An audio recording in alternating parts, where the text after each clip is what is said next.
remember like I had this first video that went viral and I was like, let's go. And I became a morning person. And I've never been a morning person. And I was like up at 7 a.m. being like, come on. All they know is just the aesthetic. Like I even tell people, like if you're going to go counter protest, look a little patriotic. Because even the cops, it like stuns them for like a few seconds. I remember when I made a video with Tim Walz' daughter, Hope Walz. Their campaign, her staff was like, ah! They tried to block it. She was like, I'm talking to him. Welcome back to Glass Slipping. We are here with Walter Masterson, comedian, actor, writer, activist. Would you consider yourself an activist? Sure. We also have another guest with us that's a little bit out of frame at the moment. I don't know if you can see her right now, but Lola, Walter's dog, is with us too. So she's going to be coming in and out of frame as she sees fit and when she wants pets. She has a very nice coat on. Yeah. But yeah, we're going to get into it. If you are watching for the first time, consider subscribing to our YouTube page. And hey, Walter, how you doing? How you doing, man? It's been a few days. Yeah. So you're like not a week ago. It's a little less fancy than the last digs we were in. For context, Walter and I just saw each other because you did the George Santos podcast. George Santos's podcast. That's so fucking crazy. So if you want to, I mean, God, what are we doing? We gotta, if we do right wing podcasts, they have like budgets. Well, so this is actually my first question for you. Do you ever think about how much money you could make if you sold out and became a right wing influencer? I thought about that a lot as I was leaving George Santos's studio. It's unbelievable because I looked at their numbers. Like they have less subscribers than us. They have they have 7 ratings on Spotify. They have less subscribers than this podcast. Yes.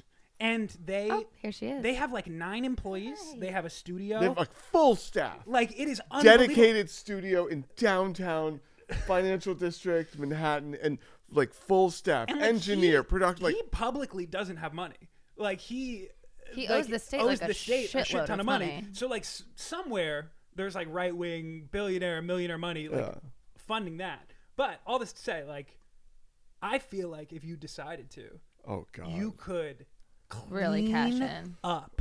Yeah, do the little Russell Brand route, right, and just be like, hey, God has, I found Jesus. I found Jesus. The classic sort of turn, yeah. And so for those not familiar with your content, how would you describe what it is you do? I do like interviews and stuff. Is that a yeah? I think I mean that's true. Yeah, it's I interview slightly reductive, but I interview yes. MAGA.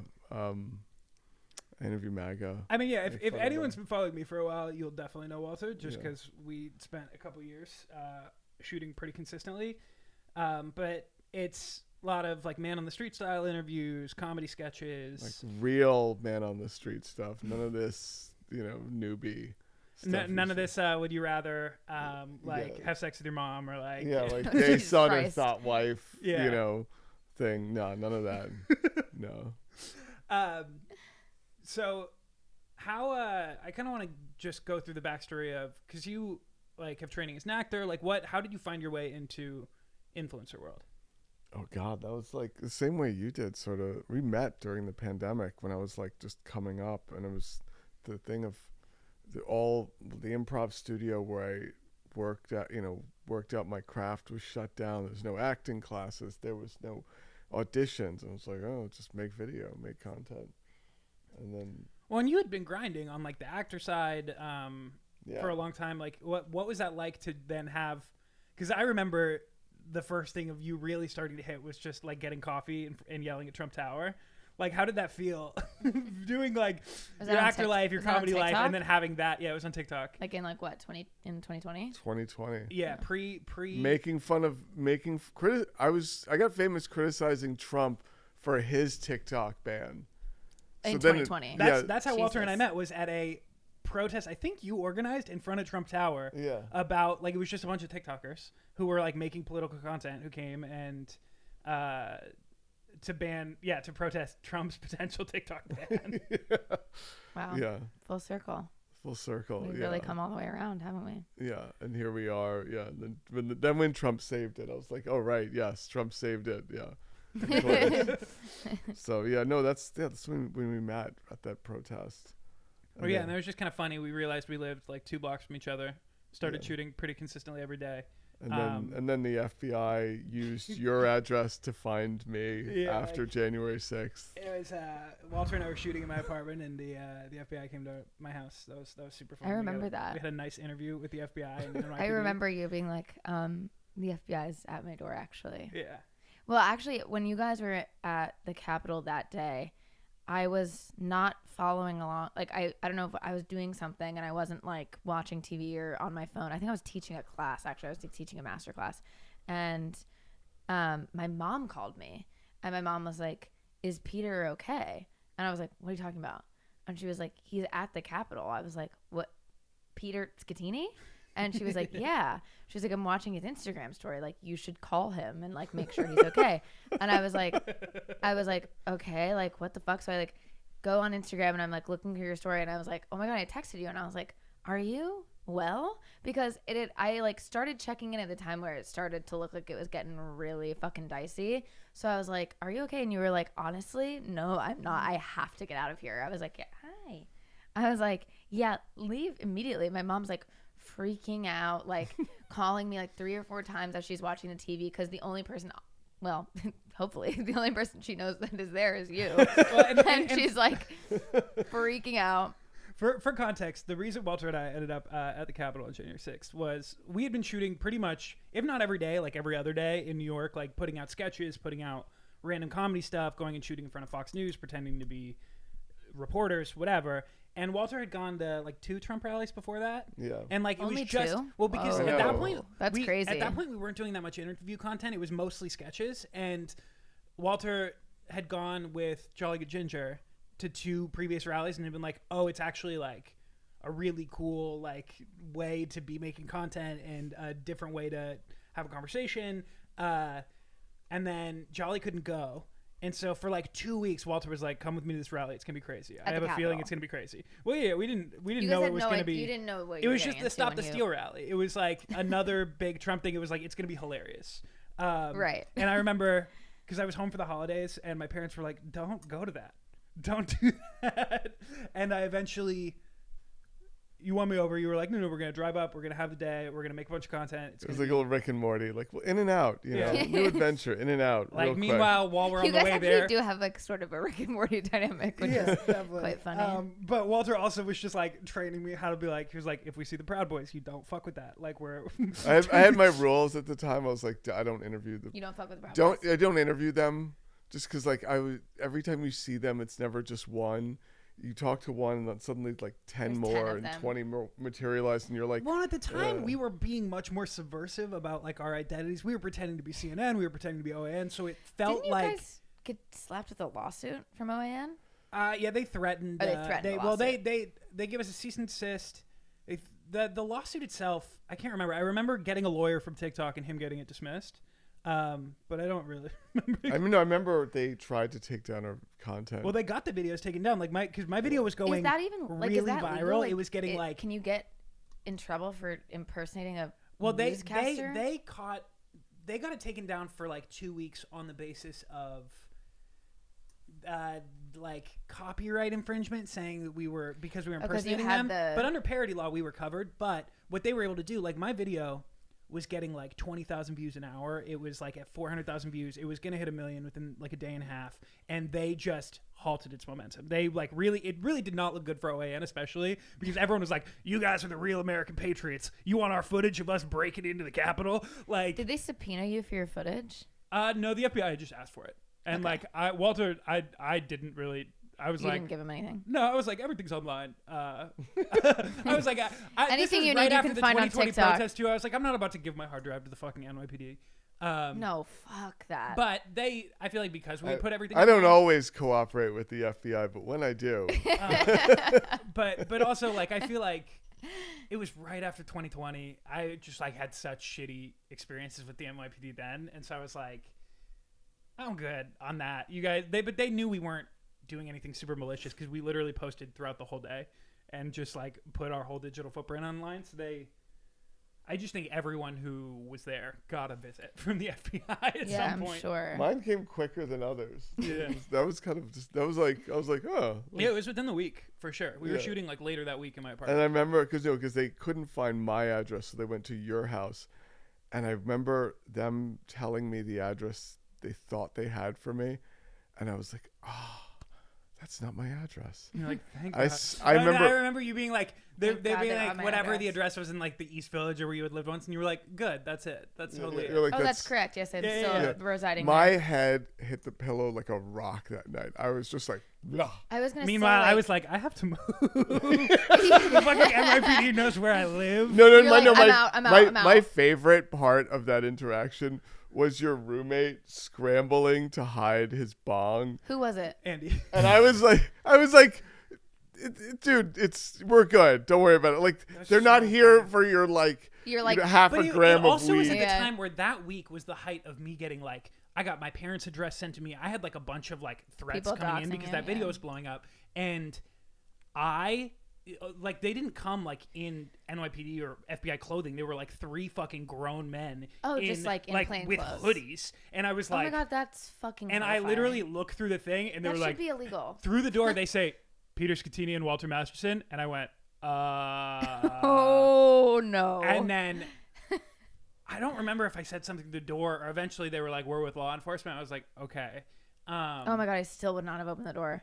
I'd be like, if you have questions, you can ask It me was through also the funny door. too, though, because we were such in our content era phase, like where it was like everything we were doing was getting filmed. So like we were like, Were like, you is it there? okay if we film this? And they were like, no, you can't fucking film Was this. while Walter? you're-" Were you there? Yeah, at we his were apartment? shooting. Yeah, no. Oh, okay. We Oh, were you were shooting shooting a at random his No, because I apartment when this remember happened. being like a little like my heart came out of my chest when they were like, "We're here for Walter Masterson," and then that was this. They didn't identify. That was the first thing they said, and I Yeah, was like, they were just my like- heart went out because I was like, "Who the They knew fuck they is knew here?" we were both there, whether it's like Then phone when they data said or something. we're like, FBI and we're here for, I was like, okay, I know what this is about. Great, okay. It just we're here for Walter. It's like This is actually like one of my weirdest sort of like deepest fears is that I will like be arrested or like be like charged with something I didn't know I did.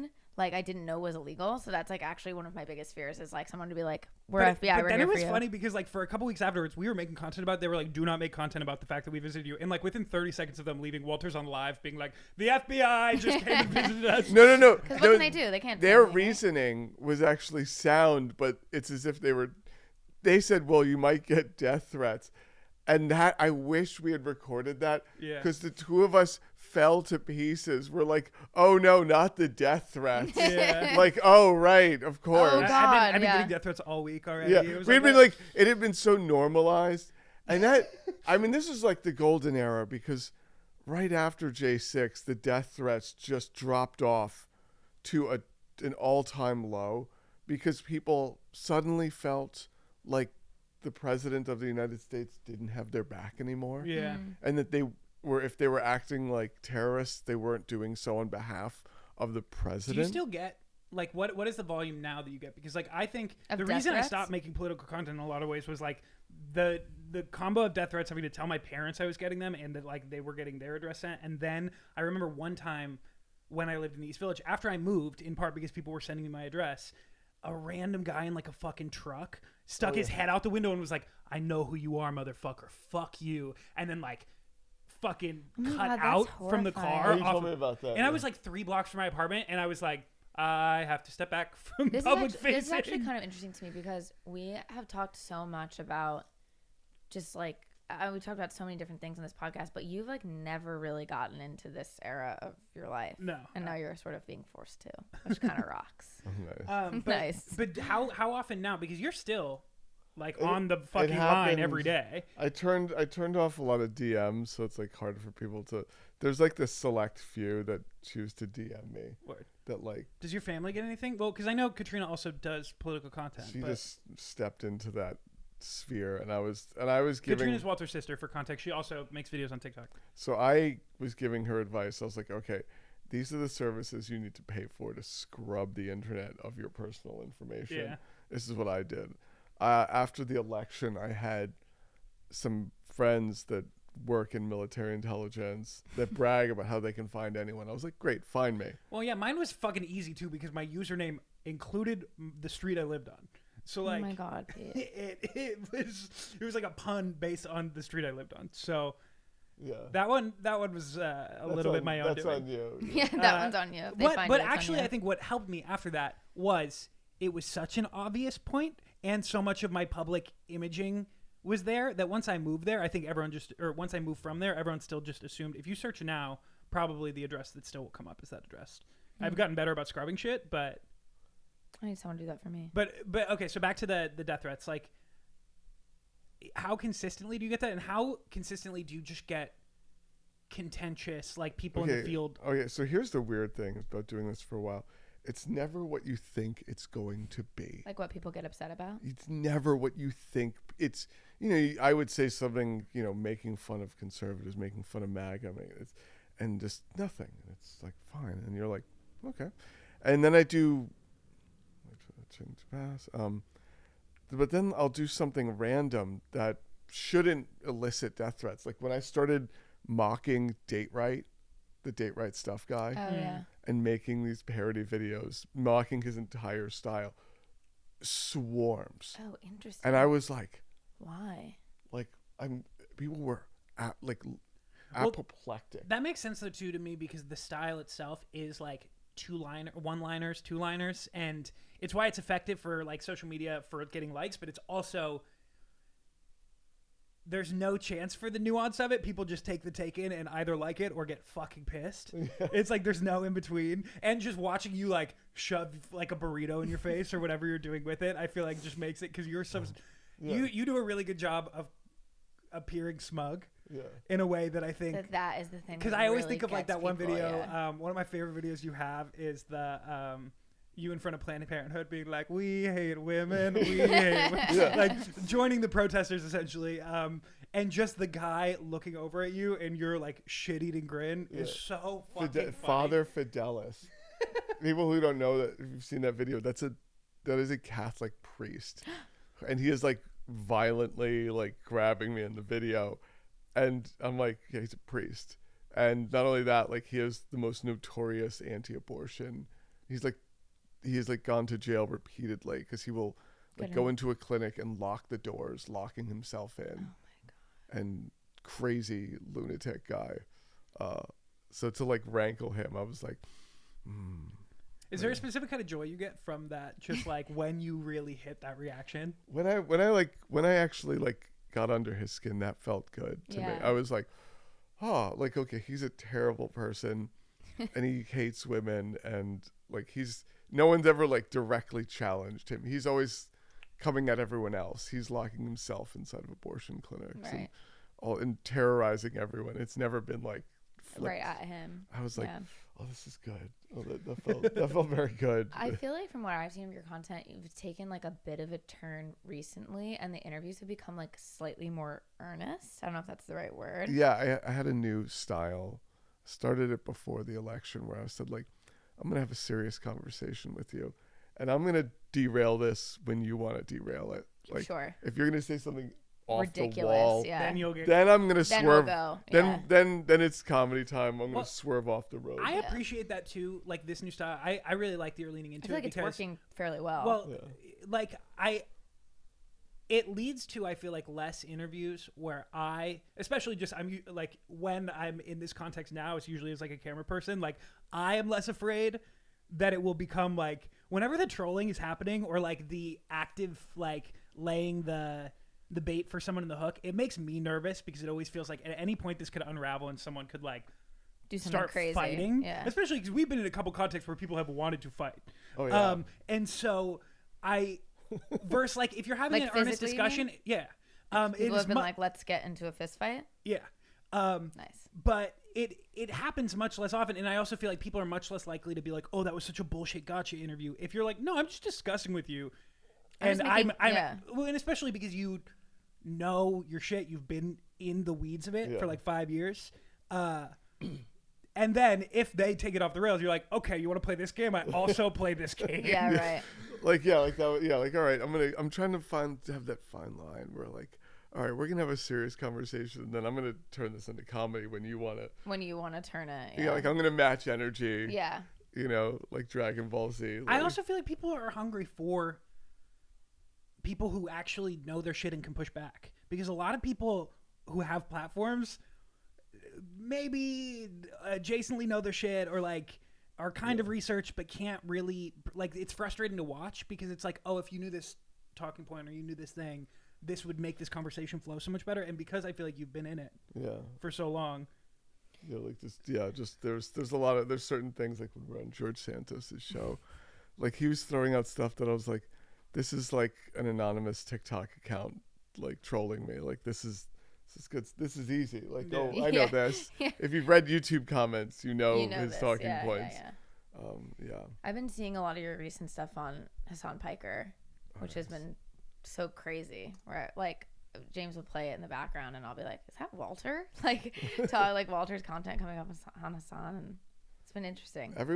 Hassan's like the man of the moment right now, because sort of I feel like people are getting what he was trying to do, and he was focusing on more of the aesthetic versus, just, analysis and the and content everything of it, And people kind of people still criticize him for it, but I feel like post-election people are like, oh, I get it.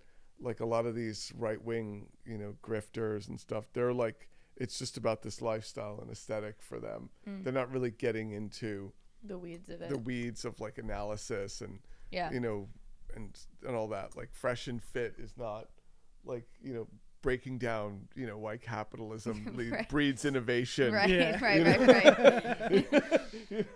So like people are like, oh, that's what Hassan's doing. Aha. Like, oh my God, Yeah, I enjoy listening to Hassan. I feel like a lot of it's like fairly entry level, but I like totally see I see the reason for it or the purpose in it, and I think it's mostly a net positive. I mean, it's proven there's like a real positive market for it. Like I feel like that in terms of, there are not that many entry level places again where people can go in and just get sometimes he really gets into it, but I think a lot of the time he's, like I said, he's fairly entry level, but like he's a person that I would recommend to like my brother, when like my brother was like, I don't know who I'm gonna vote for.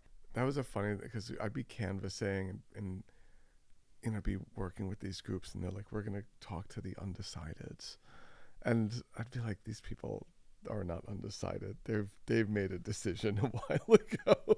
So there are like, maybe your brother was he was a true undecided, but he was like in the minority of like undecided. Well, yeah, as you make content, like I feel like especially the way algorithms work, do you feel like your work hits much of the undecided block, or do you feel like it is mostly like the people who fucking hate you and the people who are like, yes, I agree. We agree, and we've always agreed. God damn it. There have been people that would message me and be like, oh my God, like I got someone to look something up because of a video of yours that I sent them.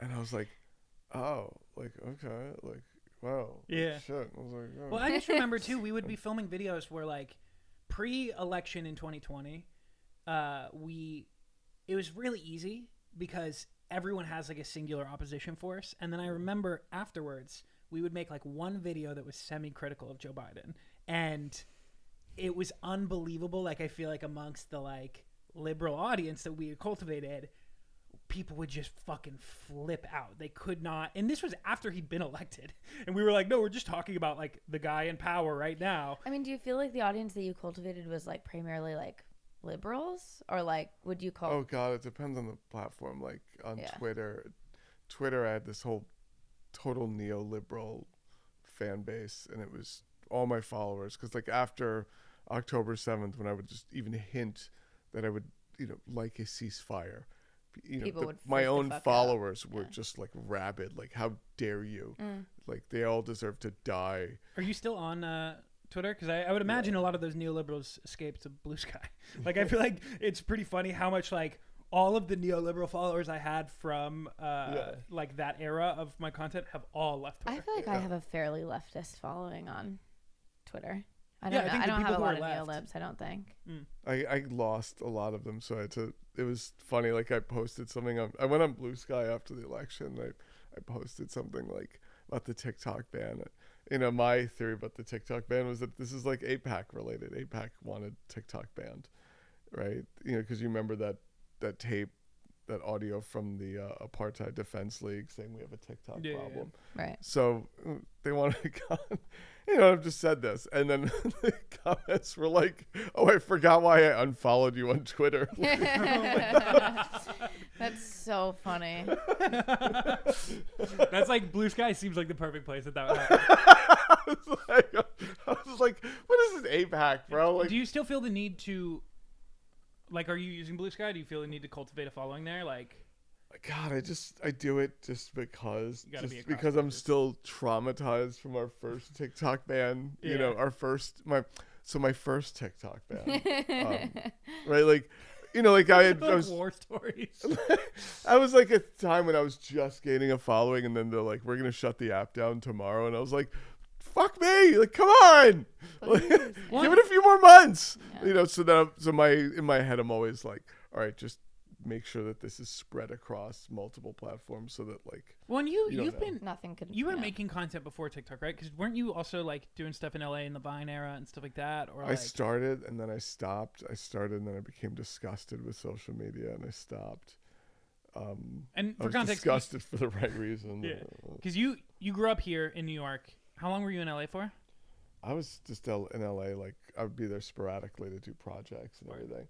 But yeah, I would also go in the Vine era, do like Vine collabs. Well, because you used to like do fire breathing and shit, right? Yeah, that was. What a fucking left turn. Yeah. Literally. That was like because I knew how to do fire breathing, and that's a random story. I learned how to do it because I went on Howard Stern with Steve-O from Jackass. Jamie loves Jackass. She's like a huge Jackass fan. She said.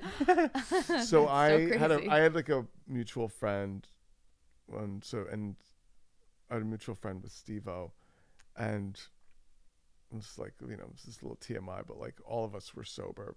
Steve-O's sober, I'm sober, so I had a mutual friend that's sober, and was like, he asked me, he's like, yeah, Steve-O's coming to New York to do a bit on Howard Stern. Cool. And he's like, yeah, he's looking for someone that can breathe fire. And he's like, and I was like, yeah, I can do that. I was like, sure. I was like, let me do it. And then he's like, and my friend was like, yeah. I'm like, yeah.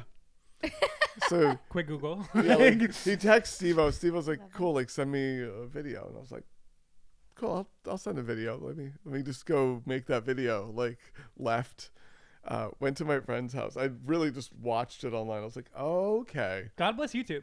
Yeah. I'm assuming YouTube or just this is actually my favorite kind of thing, because I'm also the kind of person that would be like, they're like, can you do this? And I'm like, yeah, totally. Yeah. We're all entertainers here, actors.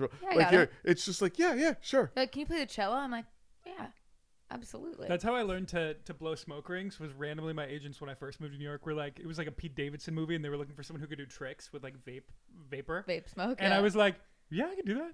And I went and bought a vape that day, and like, I didn't end up getting. I don't even know if I got an audition. But now you know how to blow smoke rings. I think they submitted me. And win be for in you. a Pete Davidson movie. Yeah. And so it was like, it was so funny though, because I don't know if I even ended up getting an audition, or maybe I sent them a video, but I did learn. Like, I spent like 6 hours that day until I could do like some fun tricks with fucking smoke rings. I love the branding. It's like so on brand. It's like, we need vape tricks for a Pete Davidson movie. Yeah, it's really quite. It's so appropriate. That's how I learned to do a fucking backflip. I was like, back handspring or back like flip? a backflip, like a back tuck. When I grew up doing gymnastics, so I was like, I bet I could figure this out. Like, I don't think I've ever done. Can you still do it? Like a standing back tuck? Yeah. Probably not. I can do I can do standing back handspring. Because you could do the Benson Boone when you're about to fucking. I've always wanted to learn stage. how to do a backflip off the kick drum, because the guy, what's his name, Brendan from Turnstile, Brendan something. I can't remember. It would simultaneously be and sick and so much liability when everyone you're on would be so terrified. Like, I know everyone in the audience and my band would be like, ooh, every time I got up there. So that's the backflip. I remember, like, I used to train that in my parkour days, and that was like, the front flip is harder. It is harder to do a front flip. It just doesn't take as much mental. Yeah. Like, there's this you got to get over the mental block of going backwards. Yeah, and then when you do it, you're like, wow, this is remarkably easy. Because it's not really about going backwards. It's about getting up and then tucking your knees. Up, and then your knees have to your knees have to give you the momentum. But you have to go up. But it's fucking scary. Yeah, because I remember learning that and training that in the gym, and like I'd have to get a spotter, and you have to psych yourself up. Oh, totally. And if you don't do it for a while, that's the only thing you lose. That's is the why mental I'd be like, thing. I bet I could physically probably do it, but I don't know if I could like mentally I would have to do it a couple times with like a mat and a spotter. I don't know if I can still do it. My point is just that no, I could not do it, and I was like, yeah, sure, I can do that. Absolutely, I got the job. I ended up doing it. Yeah. Wait, you got the job and you did a backflip. I did, yeah. On concrete, on grass, on. I did it on a stage. I think it was concrete. Yeah. A concrete stage. It was like somewhere in the East Village, like that show actually. Yeah, Monetizing. Oh, nice. Yeah. So this is a left turn, but something you mentioned before, talking about your sobriety a little bit. Like, what if you are cool talking about it? Like, how long have you been sober? How like much of like your life is that? It's been a while. I think I got sober in 2008. Whoa, so 15, 16 years? Almost 17 years? 16, almost 17. Yeah. Wow. Yeah, almost 17 years. Damn. Been sober for a while. So yeah, that's something that radicalized me. I was just an absolute delinquent when I was younger. So that was like, and I'm like looking at how things turned out for me, and I was like, things turned out great. Like that's like when George Floyd happened. It was like, oh, he was allegedly passing counterfeit money, which he wasn't. But I was like, and they were like, yeah, he had all these drugs in his system while passing counterfeit money. And I'm like, I had drugs in my system while intentionally passing counterfeit money, and I'm like, yeah. And I had a rap sheet that if you put both of ours together, like, I dare you to figure out which one was which. Well, right. And so was that like a forced sobriety, or did you have to make that like active decision? Yeah, was it? It was all of the above. It was like, hey, you don't want to go to jail. How about outpatient? I'm like, oh, fine. I think that's such an interesting part of your backstory, because like you wouldn't get that from your, like, you have a chaotic energy for sure, and like maybe a higher propensity for danger than most people. But yeah. But I don't know. I think it's interesting and not something I've seen. No, I try to. I always like am debating how much, like, how public I want to be with that, because like the last thing I want is for people to look that up and start being like, wow, like, so this started here, and here, like, this is nasty. Mm-hmm. That's what was like kind of refreshing, like when the FBI agents like met with me post January 6th. Had nothing to do with they had access to all of this information, and it was just whoop, and I was like, interesting. Like, okay, wow, right. You guys did your homework. Y'all watched my TikToks. You looked at my rap sheet. Like, wow. Well, and they were watching our videos. I just remember like a month after they met with us, them reaching out being like, how long are you going to keep talking about this publicly? Because I made a video being like, the FBI came to my house. We were making TikToks about it. Yeah. And they were like, can you please stop talking about the fact that we came to your house? I'm really dead about the detail of Andy being fucking worried about his bong. That's so funny. Yeah. I love it. That was like this one thing. I was like, huh? Like, dude, they're worried about fucking treason right now. Like, we're not concerned about the half gram of weed that you have on the table.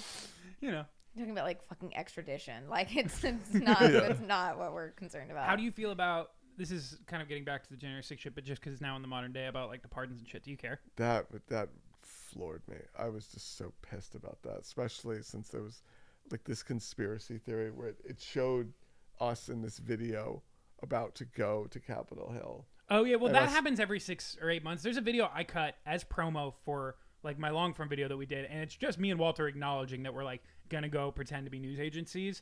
But like every 6 months it appears on like some right-wing blog, and like I always know when it does because I get like 20 emails from people being like, we found you out. And it's like, I published this video.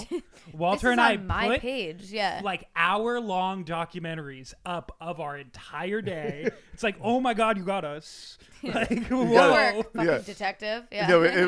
That conspiracy theory was funny for the first, 6 months afterwards. I was like, this is funny. Like, this is hilarious.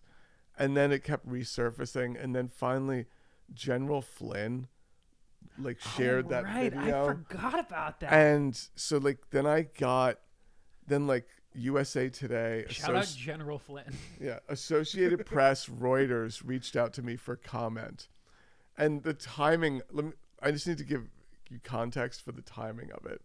So I had a dog. You remember Dart? Yeah. So Dart, at 15 years old, had just passed away. It was just devastating, of course. Yeah.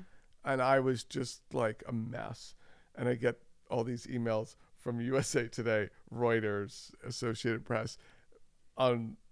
They're asking for a statement with regards to General Flynn's accusation that I was behind January 6th. So you were the conspiracy is that you're behind No, it. the conspiracy was that we trained the FBI into how to catch January 6th people. No. We were the instigators. We were the instigators, but also no. There were other people who were like, we offered sorry, advice on how to blend in at rallies. We were like giving the FBI tips on how to like just wear a MAGA hat events. And misspell things like Yeah. as if there's like a finesse to it. Be white and blonde and like put on a red hat. Yeah.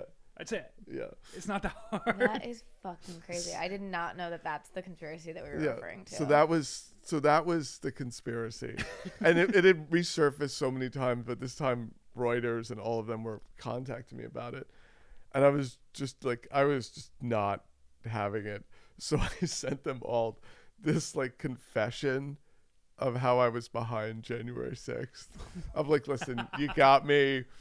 And it was the most sarcastic, like dry confession of like, listen, it was our plan to steal the election.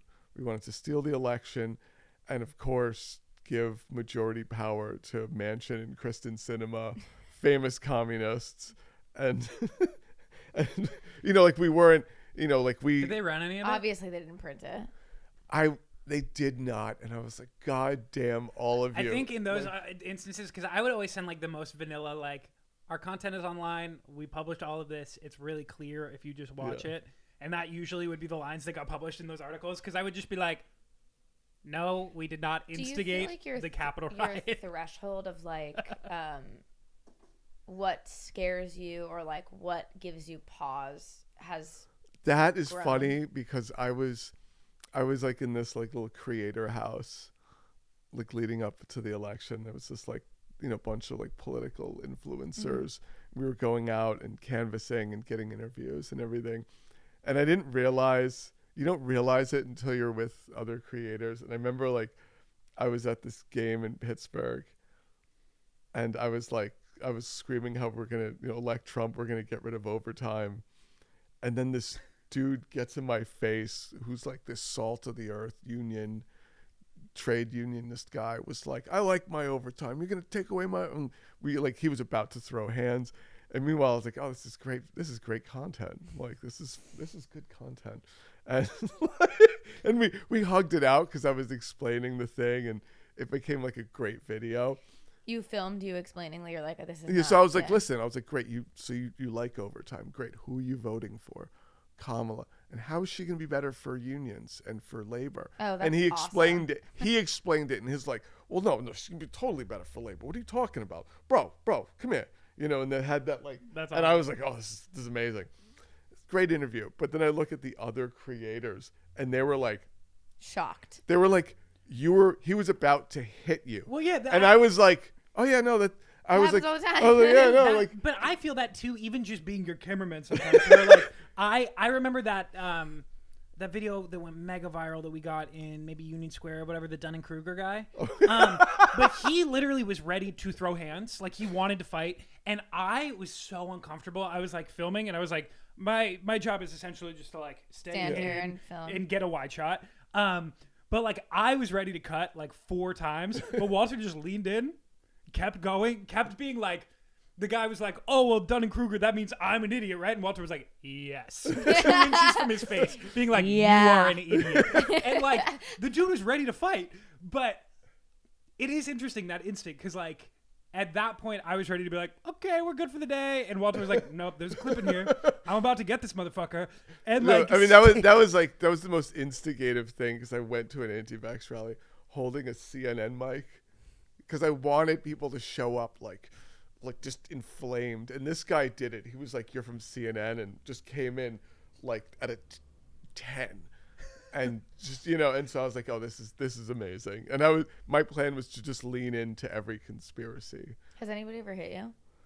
The worst was at the Columbia encampments. That was the Zionists like punched me in the head. And that was scary because they did it with the cops 5 feet away. And the cops, of course, didn't do that. Their attitude was, the cops are here for us, not you. And that shook me. I was just like, well, and they weren't wrong. No, that's 100% they true. They weren't wrong. They were like, no, like, cops are here for us. I don't know who you think they're here for, but they protect us, not you, as evidenced by the fact that you're getting ushered away, not us. And I was just like, wow, okay, this is terrifying. Yeah. Because, like at the end of the day, normally, there are instances of like, MAGA, getting into it with, progressives. And sometimes, most of the time, NYPD is like, no, you can't hit people, especially in front of us. You have to, But go that in one handcuffs. was one that shook you because you were the one that got hit and they took you out. I was like, oh shit. I was like, oh, okay. That's I was like, this is terrifying right now. Yeah. Sorry. I was just gonna say that leads kind of to my next question. It was just like, yeah, is there anything you've seen so much and you've like talked to so many fucking people and like, is there anything, I guess, other than that experience that has like truly terrified you or shook you in a way that you were like, oh my God. Besides January 6th. Yeah. That was a pretty shitty night. Yeah. I was driving back to. It is funny though, because it's I didn't notice how aware of my surroundings I've become. Yeah. Right before the election, I was interviewing people that were tailgating at an Eagles game in Philly. The most toxic fan base, right? And I remember it was one of those moments that like everything slowed down where you're like, yeah.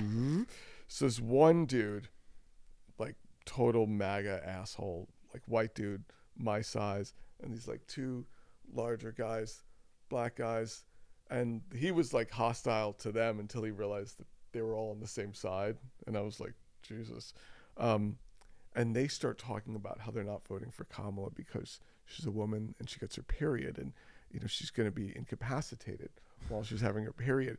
And I remember. I can't believe that's a real argument people make. Okay, so like I thought that was content-wise, I was like, you guys just handed me gold because she's 60, she's going through menopause, and I'm going to go over, why don't you fucking know that? If you've ever felt a vagina, you would know this. You would know. Have you ever thought about doing that style of content too? That is like, there are a couple different people do it. Like Victoria does it sometimes. There's a couple like liberal influencers who will just go and ask basic questions about like women's health or reproductive. We did right? that right, the anti-abortion rally. March yeah, for yeah, Life. yeah. We did that. It was the women, to the women's credit, the women forced birthers understood their own anatomy. They were like, oh yeah, ectopic pregnancy. The guys were like, blah, blah, blah, blah, blah, and like one guy even said it was fake. But I remember, so at that Eagles game, what was fake? Ectopic pregnancy. Fake. Doesn't exist. So I remember that like it like slowed down because I was like, I could go so hard on these people and trash them on this. And I remember slowing down, being like, this guy's in front of me. I could take him, but he's drunk. Not going to be easy. 2 guys full head taller than me, and there's 2 of them. And I was like, and I remember like scanning and being like, I'm in the parking lot. There's no one around. And I looked down and I was like, there's concrete below me. If my head hits the ground, I'm fucked. This will not end well. I was like, no one's here to break it up. I just have my camera person. You know what? Never mind. And I was like, and I remember like, cause like all of this, and I was like, and then I walked away being like, wow, I really like, I've just said like normally scanning for where I am and being like, am I in a place where I can talk shit right now? And do you feel like that is just the sheer volume of these things you've gone to now? Yeah, where I'm like, I'm just like, all right, if I'm in a place where like nothing's really gonna pop off per se, versus like when you're in a back lot with someone and you're like, all right, Eagles fans. Yeah, like certain times, like when we went to Springfield, they're eating the dogs, they're eating the cats. Oh yeah. And we like went to their community board meeting at their city hall. Oh, I saw this. We video. went as members of the JD Vance campaign. And when they figured it out, like, people were like rabid, and the police went to escort us out, and we were like, yeah, so can you actually walk us to our car? If you're going to throw us out, I mean, why, commit, right? Make sure we're, get to our car. And the cops were like, okay. I remember getting in the car and just like gunning it, being like, Don't all right, follow me. do not hit the brake. My producer was being like, do not touch those brakes until we're like 3 towns over. Like, do not even. He's like, why are you going the speed limit? And then being like, all right, let me swerve around, make sure there's no headlights behind me ever. And then I was like, okay, because I was like, yeah, that was like people were like livid. They were like ready to go. Is stuff like that though? Does it ever make you want to just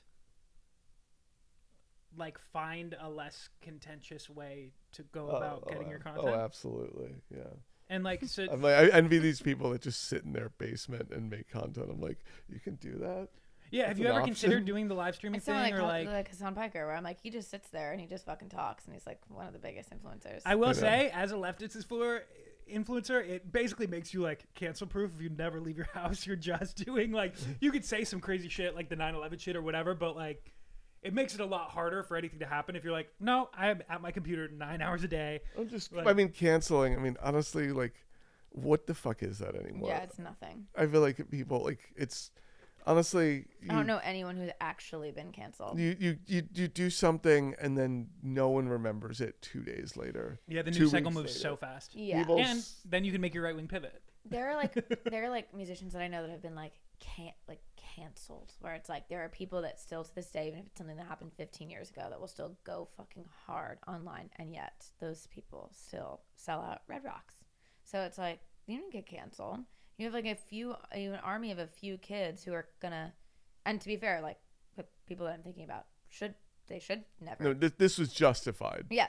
100% shit people for sure. You're getting into like sexual assault territory. That's what I'm talking about. Like there's like stuff that you should be in jail over. And yet these people are still selling out Red Rocks, and they love to play the victim card and pull the like, we were canceled, blah blah blah. I'm like, you are not. What are you talking about? Yeah, you're selling out. You're not canceled. You have a few people online, or maybe a lot of people that are like, fuck you, because you did something fucked up. Yeah. But you're not getting canceled. What is that? Nothing's happening.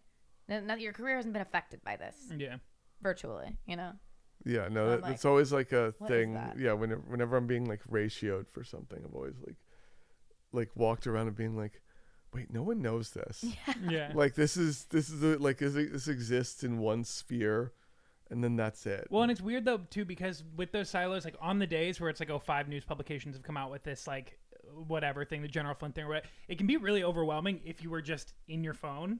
But the moment you put it down, you're like, all right, this has no material effect on my life. You're like, whatsoever. right, no one knows this. Like, and also like the way TikTok and these other things work, like most people haven't seen every video. They're seeing like 1 in every 4, 1 in every 5. So it's like it just rolls past people. Dude, I mean, Kanye West, like. He just did the Yeezy thing. The Yeezy thing with the swastika. 3 to 6 months. It's no also one gone is now. going to remember this. And then, I mean, he's had 10 of these moments, 15 in the last. And I still see like people randomly just like post, fucking Life of Pablo on their Instagram story. I'm like, do you guys remember when he put a swastika on the internet? It's crazy though too. Like I feel like.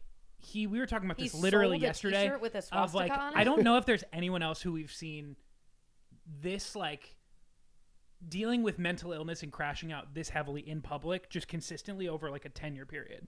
It's really wild because like you can recognize it's mental illness, but also like he just continues to do it and be successtul and make money. And I mean, there's so many people that have mental illnesses that don't become Nazis, descend into like swastikas, and they don't go on Alex Jones's InfoWars show and they're like, I like Hitler, Yeah, it's really wild. It's really insane to watch. They exist by the millions, those people. Do you think it has been shocking to me, even just on like in Elon's Twitter era, how much like I don't feel like 5 years ago you were ever seeing tweets with like really anti-Semitic shit or like really like pro-Nazi shit that was getting 20, 50, 100,000 likes versus now I feel like I see one once a week. I see them all the time. Yeah. I feel like I see one every day on my Twitter timeline where I'm like, what? How is this even being pumped to me? No, but it's funny because you used to have to like search for it on Twitter. Yeah, it was in like the dark side. Like people were ashamed.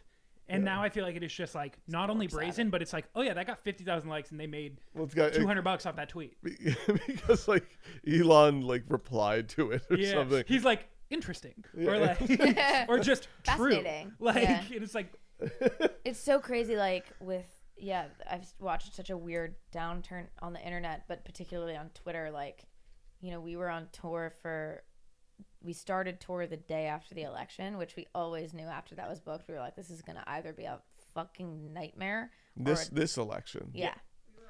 We were on the road. We were driving cross country during the 3 days up to it. And I remember we were watching. I will never forget you calling Zach like after like 30 minutes into the election night. And he was like, it's over. She lost, and she lost bad. That's what he said on the phone. And we were like, fuck.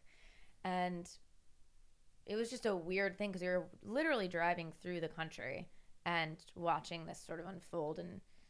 And we were driving to Texas, yeah. So we stopped. I remember we stopped in election night in like Arkansas, in like buttfuck Arkansas, and we were in an Applebee's, and I remember I was like, I kind of feel like we should get out of here. Like I kind of don't. Well, that's like you think of like the most MAGA place you go to, like Arkansas and an apple. Literally being like a pop punk band where all of you have pink hair. Everybody, and like all the guys fucking have long hair. They all wear crop tops. I have pink hair. Danny has blue hair. Like at the time she had blue hair, and like there's like a spotlight green beacon hair. that is we like would we are not from here. We couldn't go anywhere we couldn't go anywhere conspicuously in the South or like in these like weird little tiny towns.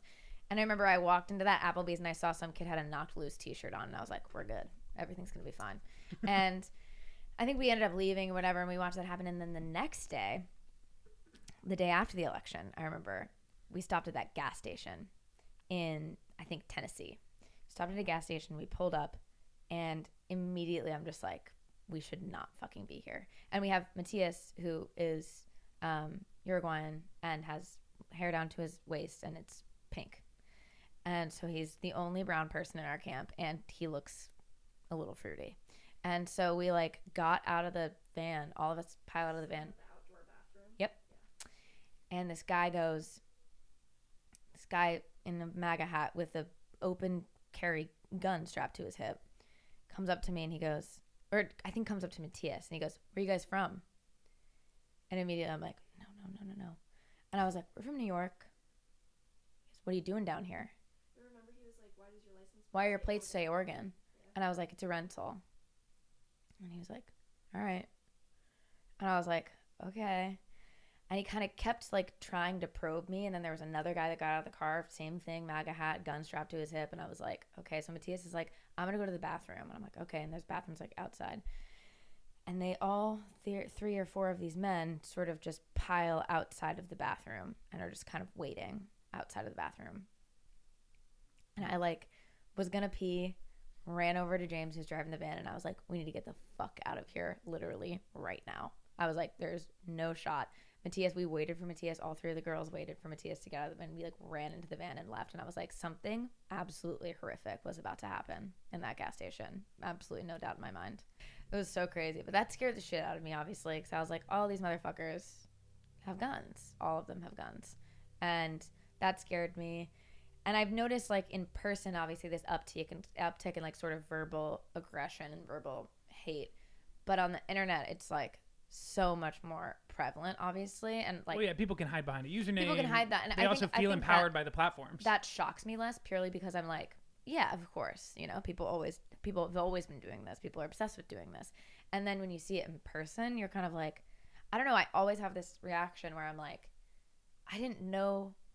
I guess I didn't know people were still doing this. This is so weird to me. But also that's the weird part is that you guys weren't instigating anything. We didn't like, do it. I understand. We didn't have an interaction with anyone. Yeah, you were just existing in public, and your hair was a different color. Yeah. And yeah, maybe one of you had a septum piercing. Like Oh my God. Yeah. So it's like nose ring, septum piercing, and that was all that person needed. I feel like you've been on this for a long time though, because even I remember when we went to the Capitol, like, or any of those things, it was so visual. You were like, no, because I remember we had the argument about I didn't want to wear a MAGA hat. And you were like, you have to wear this fucking hat. Because I was like, all they know is just the aesthetic.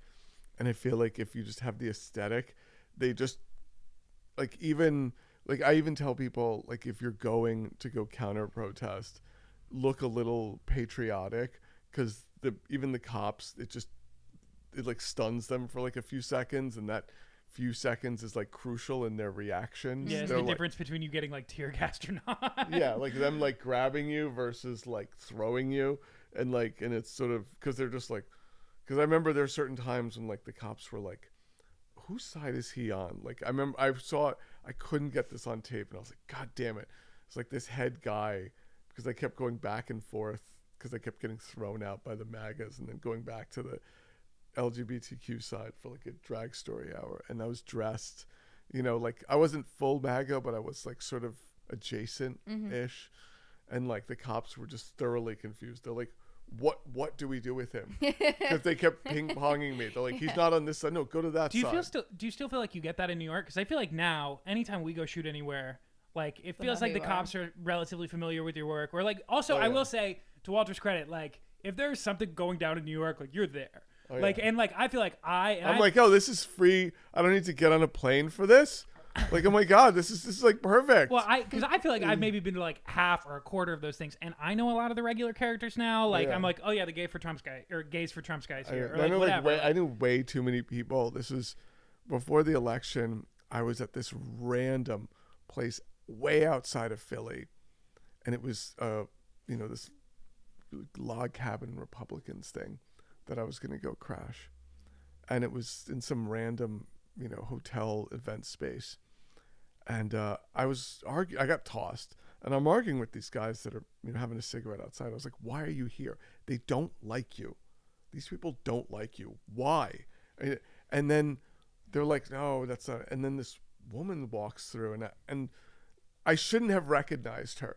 She's in Central Bucks County, Pennsylvania, Moms for Liberty. And I knew exactly who she was. I was like, oh, her. She's from Central Bucks County. And she's like, oh, hi. I was like, yeah, she fucking hates you. And she was like, oh, God damn it. And I was like, and I knew in that moment, I was just like, God damn it. I've been like, why am I recognizing her? Like, I know Moms for Liberty from Central Bucks County. I'm like too ingratiated in this. Blown up by people, because I remember even we were shooting in like Long Island or whatever, and like Tim Pool's producer came up and was like, "Fuck this guy," and was like trying to like instigate some shit. Like, do you feel like people are blowing up your spot a lot now who know you? Well, now I'm just like announcing myself, so I'm like, I want to just. I feel like it's even better, because then if you want to come up and start shit and do stuff, I feel like generally they're sort of better if I'm like just straight up announcing, hey, here's one. Like, hey, and they're like, where do you lean politically? I'm like, communist. And then they're like, okay. Then they're sort of like, oh, Jesus Christ, you said that word out loud. Like, it like melts their brain a little bit on impact. They're just like, that's like that. Softens the blow of anything. And then I don't know. I've been lucky so far, like in that respect. I'm a white guy. It's the weirdest thing is like what you said. Like, I've had to help people that are not white, that are women, make complaints to the FBI for death threats and everything. And I look at their content, I'm like, none of what you're doing should be eliciting this type of violence. Like, we talk about that a lot, just in terms of everything Keaton does. Like, even on our podcast, like the clips that go viral, she is much more likely to anything. They're like, oh, I wish she wouldn't cut the guest off so much. And it's like, I fucking talk a lot and interrupt a lot. No, it's literally constant. Pete and I could say the exact same thing, the exact same comment, and all the comments would be like, she thinks so highly of herself. She's cutting. Like, yeah, who she the fuck talks who too do you much. think you are? Blah blah blah blah blah blah blah. It's fucking crazy, and we knew that going in. Yeah. So, we take it. I wish she wouldn't cut the guests off. Yeah. But it's funny because like if any of us cut the guests off, it's me.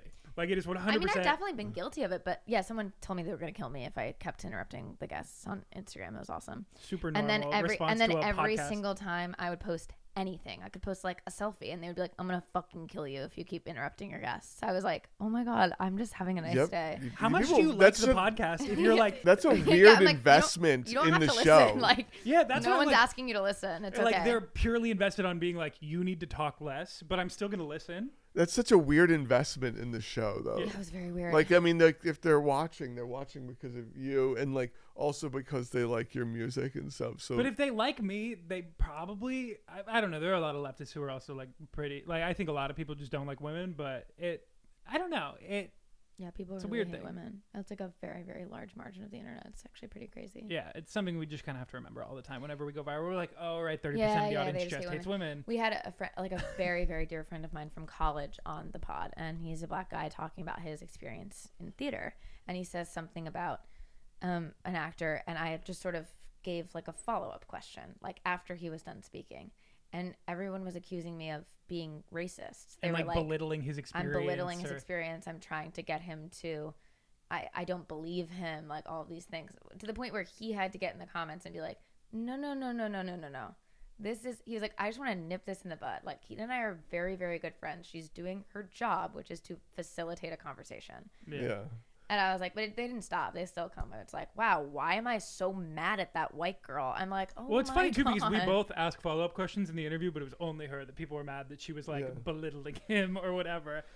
Yeah, they just feel like you're just a second away from just calling the cops on him. Yeah, exactly. You're like, yeah.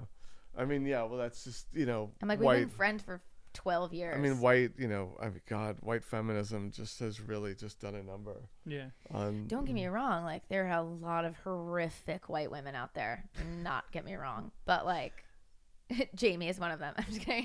Shout out J.K. Rowling. Yeah. Like, I mean, yeah, like I said, don't get me wrong. But we took a little break. Lola is here with us now. If you're watching on YouTube, you can see this cute little dog. So no, I want to pivot though, because our podcast really, when we started this, is about the financial reality of making it as creative, and just like, especially because I've been doing the editor, influencer, whatever thing. Keaton is doing the band thing, and we've had different levels of financial success with that, and it kind of flows in and out. Like, how quickly for you did you start thinking like, oh, this is a viable thing? Because I remember when we started working together, you still had a day job, and like, how quickly were you like, oh, there is real money in this? Was it more the like, I'm getting growth and I'm going to follow that first, or how quickly was that? And then what was the point you were like, oh, I can quit my job, I'm going to go full bore and do this? That's funny. So when I quit, it was more like, well, I just don't have time for my day job. Mm-hmm. It was just encroaching, and I was like, I really don't know what the hell I'm doing. And I was making right now, I'm like, I don't have time for this anymore. And I was making money, but I really didn't understand how. Yeah. It was, well, especially in the early TikTok days too, that monetization was not good. It'd be like a good month for us was like $2,000 or $3,000. Yeah. And that was on like 15 million views. It wasn't like a couple in the way that now you can make that in a couple 100,000 views or a couple like million views. Like, well, also yes and no. Like, TikTok like finds ways to screw me. It's unbelievable. Like, even I'll get videos with like 20 million views, and then they'll demonetize it after the fact. Like, TikTok, no, they'll be like, oh, it's your CPM is like 9 cents instead of like 60 cents, and I'm like, oh, thanks. Yeah, like they kind of penalize you for growth. Like, if you're just hitting it hard, you become one of those accounts. But that took a few years of figuring out like the strategy of like, all right, this is how you maneuver. Because after a few years, I was like, okay, let me just have a clear head about this. Let me create more than one revenue stream, because you don't know what's going to hit at what time. Well, and you don't know if TikTok might disappear or whatever. Yeah, you don't know. YouTube might not hit this month. TikTok might not hit this month. Your merch might not sell this month. Maybe you don't get as much brand deals this month. And so that was, then it was after a few years, I was like, okay, let me not be an idiot. Let me incorporate. Let me look at how many revenue streams I can feasibly have at any given moment. How many are like decent revenue streams? And what are your best revenue streams now? It's like, I'll get brand deals. I'll get on top of like ad revenue. What kind of brand deals do you do? God, so There's one for Ground News. Which is a pretty natural pairing with the type of I was content. like, oh, that Yeah, works. I was just like, are you fairly? Yeah, they've found is like there's always, as long as you're getting numbers, like do you ever feel weird doing those ad reads? Because I remember the last one I filmed with you was like on the site where Luigi Mangione had killed so Brian good. Thompson, and I was like, literally the spot where he got murdered, we're filming an ad that for felt so Ground good. News. I did the brand deal was like, it's based, that you have metrics that you need to hit so that you can continue working with them. And I thought, what a better place to do it than at the site where the CEO was murdered, like right on top of it. And I was like, this is good. I like this. And I made that brand video, and the comment section was like, this is the most cold-blooded brand video I have ever seen. I felt that while recording it. I was like, they're like, we also found that woman who was like crying over the death of her CEO. She worked for the company and had never met the CEO, but was laying like a rose at the spot where he died, and was like, he was a very special man. And it was like just this random woman. She was like in her 50s probably. She worked for United Healthcare, and she was mourning the death of her CEO. She was like, and it was very sad because I was like, all right, you obviously are like a sweet woman. Your sympathy is incredibly misplaced, but like, Right. Okay, like you're just against murder, like, and cool. like, I okay, can get like, behind that, Yeah, I but guess suppose we can sort of get there. Yeah. I was like, but no, that was. I felt good after doing that brand deal. I was like, I'm directly profiting off of the death of the United Healthcare CEO, and I was like, this feels very appropriate. And I remember sharing that in mixed company, and people being like, really? You're like, you're this makes you happy, Walter? I'm like, yeah, it does. So we're talking brand deals, big one. Yeah, it does. I'm like, can't you see? This is also the like glow. The joy that one of the I feel. I funnier look moments. pregnant right now. One of the funnier moments in the George Santos interview was like, Walter had a tweet a couple years ago where he was like, you should go harass George Santos at his house, and George Santos was like, do you stand by this? Like, fuck you. And Walter was like, yes, I was like, you don't absolutely. Somebody tweeted at you. You should go No, harass. I tweeted. I like. Oh, you replied. tweeted. You should. Someone go was like, harass we him. should protest George Santos in front of his office. I was like, yeah, go to his house too. Well, it was like, and the distinction Walter made was like, if you're a public official, like, yes, it's fair game. If you're a private citizen, no, don't harass them in public, whatever. But I just thought it was funny because George Santos thought it was like this gotcha where he was going to be like, I'm going to make you squirm. And Walter was like, no, I stand by that shit. Like, absolutely go harass you at your house. Like, fuck you. What made George Santos want to put you on his podcast? So I know his co-host. We used to be in acting class together, and she was like, all right, this is just a job. I get paid to be a co-host. Like, but they also need views. Like, they don't have an audience so right now. she recommended them to production. Recommended me. And said, all right, like, because the way I could tell is like Walter was being a little bit of an asshole in certain parts of that interview where like he was ready to flip. Like when you were talking about his mom, like him lying about his mom dying on 9/11, whatever. It was clear George Santos didn't want to be doing it, but like they need your audience more than you needed to be there. You can't just throw out your mom dying on 9/11. Like I'm just like you can't just. But it was do awesome that because and then watching not expect anyone to fucking come after you. Yeah, but what the like, hell are you talking he was about? clearly so uncomfortable with you just saying it to his face, but he wanted to cut and run, but couldn't because again he needs the views. They don't. Have an also audience no. yet. What I also found out was even better is that that's not his production. He's like an employee of that Podcast? production company. So like, I basically, was wondering where the money had to be coming from. well, Peter Thiel, Mercer, I don't know, but basically he's there as like an employee. Like if he had gotten up to leave, they would have been like, no, you sit your ass down. We need it was another so funny episode." though because he like when he came in he like shook our hand, said hello, whatever. When he left he was No no goodbyes, handshakes. no handshakes. It was like stormed off of the set. That's And we were awesome. just like Yeah, this is great. Yeah. I can't wait for that to come out. That's so good.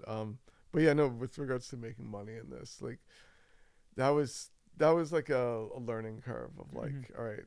And it's also feels weird at times because I'm like, I don't want to be profiting off of activism. I don't want to be centering myself and profiting off of like some horrific event.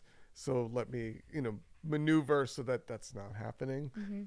well, and in terms of like talking about like most labor has some exploitative nature to it, like producing your own content and being like your own one-man kind of CEO is a much less exploitative way to make money than most of the ways you exist in capitalism. But it is a weird thing when it's like you're centered around the political stuff. I used to struggle with that too, where I was like, if I'm making money from this, is that then, because people follow their incentives too. You make money at one of those rallies, you're going to go to another rally. The line can get blurred where it's like, what is me doing this because it's the cause I believe in, or the comedy I see, and what is like, I have to follow this because I need to pay my rent. Yeah, no, like I got into like this argument the other week. So this podcast hit me up and said like, it was like a brand deal, like promote our podcast. And I was like, sure, like just for X amount of, here's my rates. And they like met them. And I was like, oh, okay, sure. My girlfriend was like, check out the podcast. And I was like, all right. I look at it and I was like, oh, this is like, shockingly, this is like a conservative podcast. It's not like a both sides. It's not like a moderate. Like, no, this is a conservative podcast. So interesting they would seek you out. And I was like, did they do any research, or did they see like Walter Masterson Patriot Cast and they were like, he's good? I feel like maybe it's something more potentially subversive than that. Yeah, I think I got into an argument with my girlfriend over this because I was like, I want to take their money. Yeah. And then like, she's like, I don't think, your audience is not going to trust you if this is, and I was like, what if I make the brand deal so sarcastic where they just, it goes over their heads, but not my audience. And, put this, like bury this in the middle of like some hour-long video I post. And eventually my girlfriend, I was like, listen, you're absolutely right. This is just, if I have to think about it, the answer should be no. Right. Yeah, it's a weird thing, like how you have to judge your values and like the trust of your audience. Because like, I remember Sheen came to me once with a brand deal, and I was just like, I can't, and God, that's so crazy. And it was like, and the numbers were like not bad, and I was like, God damn it, why can't anyone else have offers like this? Like, it was like, it'll be ongoing. Because it's only those kind of companies that have that kind of money to offer. That are like, I'm getting this money because I'm paying like a child to. Well, no, but it was even worse than that, because Riot, like not shortly after that, remember they had that thing where they got in heat where they brought those influencers to the factory. Yes. Yeah. And then everyone was like, oh my God. And then that one trans influencer was saying like, oh, well, like, the factory's fine. Like, they were being the most outspoken about it, and they got just slammed from every angle. I remember like somebody, maybe it was after that happened, somebody coming out and being like, I was horrified. Like some influencer being like, I couldn't in good conscience go on with this or something. But yeah, and I could see like, and they probably saw me and they were like, oh, if we can get Walter, like, it's a great. Well, yeah, it's interesting. People want to play on your social credibility because they're like, well, involved in these causes. Yeah, and I saw the people that were part of that tour, and it was like, like Black, Latino, LGBTQ, and they got people that people aren't going to really come after per se. Right. That people, and that progressives aren't going to like stab, come at them with a hatchet as quickly. Yeah, it's like, like using your own social currency is like very. And I looked up the number of these people, like they didn't really have big platforms per se, so they needed that money. Yeah. And I felt bad. I was like, you really, like, their marketing company really did good. That's targeting. like the tough thing about these businesses though too. It's like the two TV jobs I've had, both like fucking cop shows. Do I love the way that cop shows like do propaganda for the United States? No. Do I? One, at the time, did I need the money, and also just the credit, the film of me on camera as an actor? Yeah, it's like I don't fault people for taking the job they have to take, especially because usually it is the system above it that is more fucked up. Maybe for like being on a Taylor Sheridan show or something. Yeah. And like I've auditioned for those shows and been like, this would be a weird thing to do. But I don't know. It's a weird balance. So now, how consistent? Like, so we've got the ad reads, like I'm assuming AdSense from different platforms too. Like, how consistent is that money? Is it like I have good month, bad month? Is it like you could project out at this point what your 2025 will look like, or is that very variable in the way that like, oh, these three things popped off this month, I had a great month? Honestly, like I feel like it's, as long as like I keep making the content and that's the driver of it, then that drives everything else, and the other opportunities just fall out of the sky. Yeah. to where, and then, then I'll just be making content, minding my own business, and get contacted for stuff. It's like funny that you say that, because I literally just said this to Peter. I was like, the last like 5 months, I have just been like sweating about how it's going to pay my bills, and then something randomly will pop in, and it's like, oh, great. Okay. That's my rent. Yeah. Great. There you go. It's happened like literally 5 months in a row. And it's like in the same way the content, I'm like, if I just keep making music and low-key content also, but like if I just keep doing that, something is just gonna pop. Keep coming from it. Okay, I do love that when you're like, when you're like, the month is like very slow, and then on like the 18th or the 22nd, something pops up and you're like, oh, okay, wow, it's a cool opportunity, let's do that. Are you at the point now where you're ever like sweating it out, or are you like pretty good consistently, like the floor is stable? It's stable. It's like, as long as I don't, stop. Was it hard for you to settle into like, this is what your career is now? Because I remember, even, I don't know if you want to get into this, but the person you were dating when we started making content, like that was part of the reason you were like, that relationship ended, was like, oh god, I'm making content and like, this is what my career is going to be, and her just not getting it. I mean, I bet she was fairly afraid. I get that. I get that feeling. It was, yeah. I mean, and I not that I don't even blame that person, because I mean, it was like, all right, this is gonna be rough, and it's not gonna be orthodox, and it's gonna be weird, yeah, and stuff. So yeah, I mean, my current partner just like gets it, and it's like, oh yeah, you have to go travel, you have to do this. How long did it take for you to settle into being like, this is what I'm doing? Because I will say too, what I've always respected about when we work together, like, you've been on your fucking grind for like 5 years, like every day, getting after it, figuring out what the event is. Like, I don't think people always realize on the influencer side, like behind how people really get big is like very consistent, like nose to the grindstone, fucking. Oh yeah, no. When I had first met you, I was on this like, I remember like I had this first video that went viral, and I was like, let's go! And I became a morning person.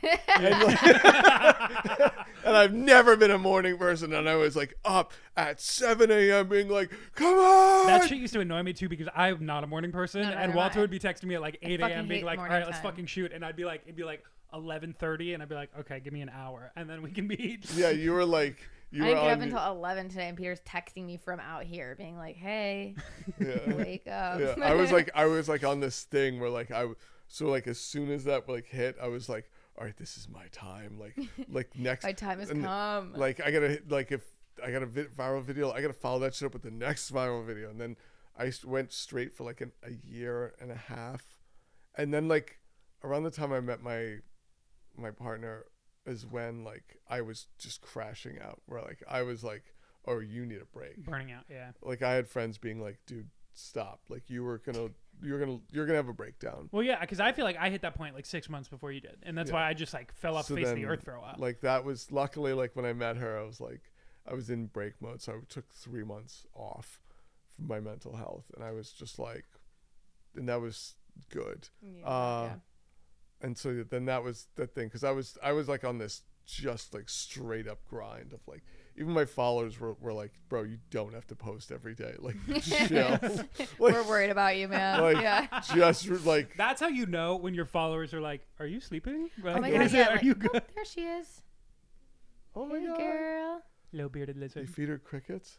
Yeah. To anyone listening, we are looking at Keaton's bearded lizard, and if you want to see it, we'll put a little video in our YouTube video, but you have to subscribe to our YouTube channel. Wow, get him, Pete. There you go. Just put it on your Patreon and be like, screw you. No, but like there was a thing of like always taking breaks, and like you also realize when you work for yourself how much like internalized capitalism you have, to where oh my God, you're like mad at yourself for giving yourself like a break of like and stuff, and it's like I don't go on vacations. They're like mental health breaks, and I'm like, no, this is a vacation. Yeah, right. And do you have a hard time with that too? Because like I feel like in the content loop, it is always about like, what is your most recent video? Like, oh, dude, I remember I was crashing out. I was on my way to go to south of France for 18 days, and like I was empty. I had nothing in me, and I was just.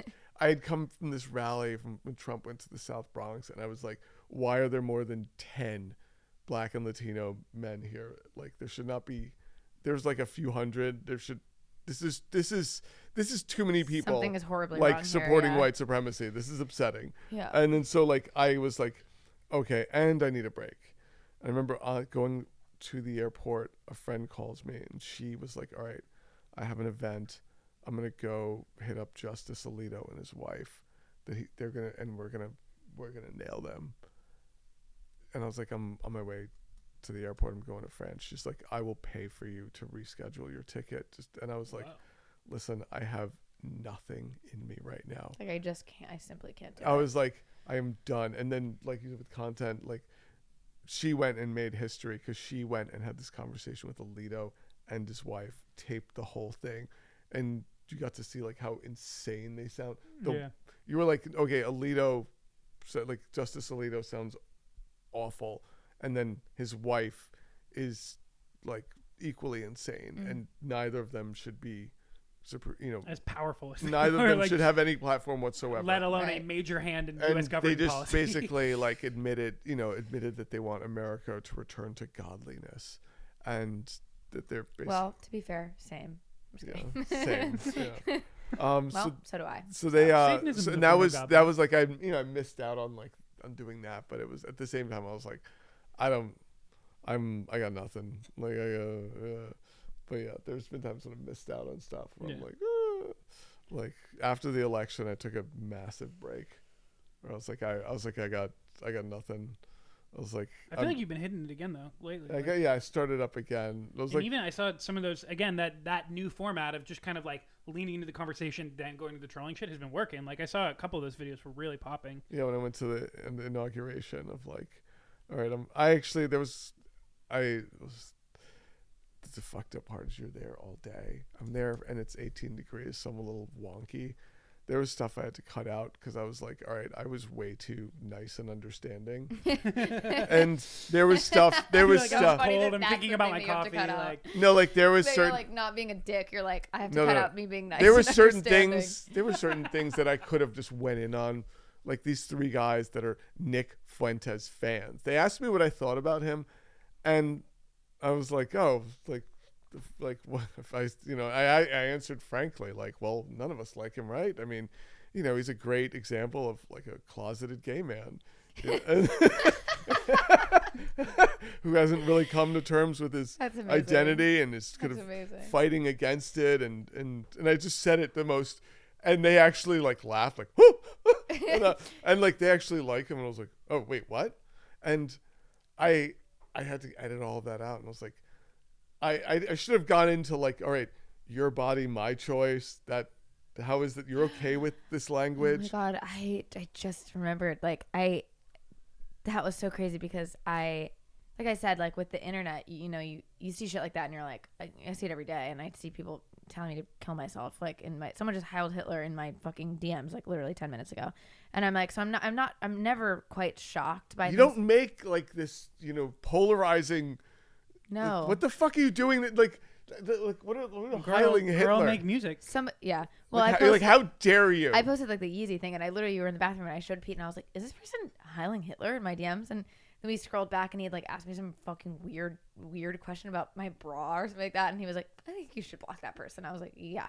But generally, I'm not shocked by what people say to me on the internet, like at all, and usually. And I posted something like so fucking tame the day after the election, like just being like, a large majority of my fan base is LGBTQ, like young people, like young teenagers, whatever. A large majority of them are trans, in fact. So I was like, majority, but I was like, I said something like, we see you, we hear you, like this is gonna be super weird, but like we got you, something like extraordinarily tame and also vague. And people were in my Twitter replies, people that I was like, how did you even find this? Like, who, you don't know who I am, you don't know what I do, you have no idea. Your body, my choice. Like I don't even, some of this shit I like don't even want to say, where I was like, oh my God, I had to delete the app, which like is not usually how I go about doing that because I'm like, oh, I can usually handle a lot. I need to bitch about it for like 45 minutes and then I'm over it. But like that shit was so crazy where I was like, oh my God, I didn't even know people were saying this. Like it's just always so fucking shocking to me. Like seeing someone like Nick Fuentes say something like that and be like, oh yeah, well, like he's a fucking psychopath. Him like, having to move though, such satisfying shit on the back end. Yeah. Like fuck him but in then just, every like, unequivocally random like fucking piece of Twitter shit. accounts finding my content, like just being like, I don't. It was just fucking. I know that's crazy. the thing. That's like I understand it when it. But like, that's the funny part is like you can like you see the privilege play out where I'm like I'm courting this, and I'm like rage baiting people, and then meanwhile you're just like, so I have music and. Oh yeah, so my LGBTQ friends, love you guys, you know, whatever. like let's go, Yeah. and then like people are like, how fucking bitch? Yeah, literally, it's so crazy. It was truly like it was beyond. I remember that tweet where like it like kind of went like a little bit viral. But I was not like, even that for viral, what? like, I was yeah. like, I didn't even say anything. Like, No, but like I said, it's the stuff that you don't. It's never what you think it's gonna be. Whatever.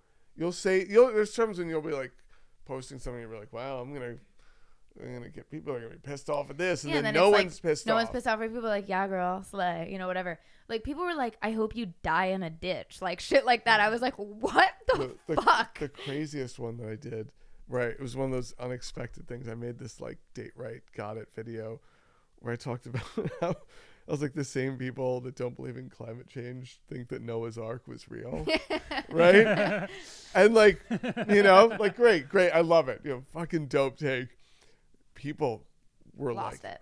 furious. They're like, how dare you Bring up come Noah. at us and make fun of our faith? And I was like, it's not fucking real. And like I'm like, and them citing, I'm like that this boat that was found in the mountains somewhere, and I was like, also like what the and I was like, wow, okay, that's what did it. That was your like red line of Yeah, like, that was Noah's the line in Ark, the sand that you son of decided a- to draw. You son of a bitch.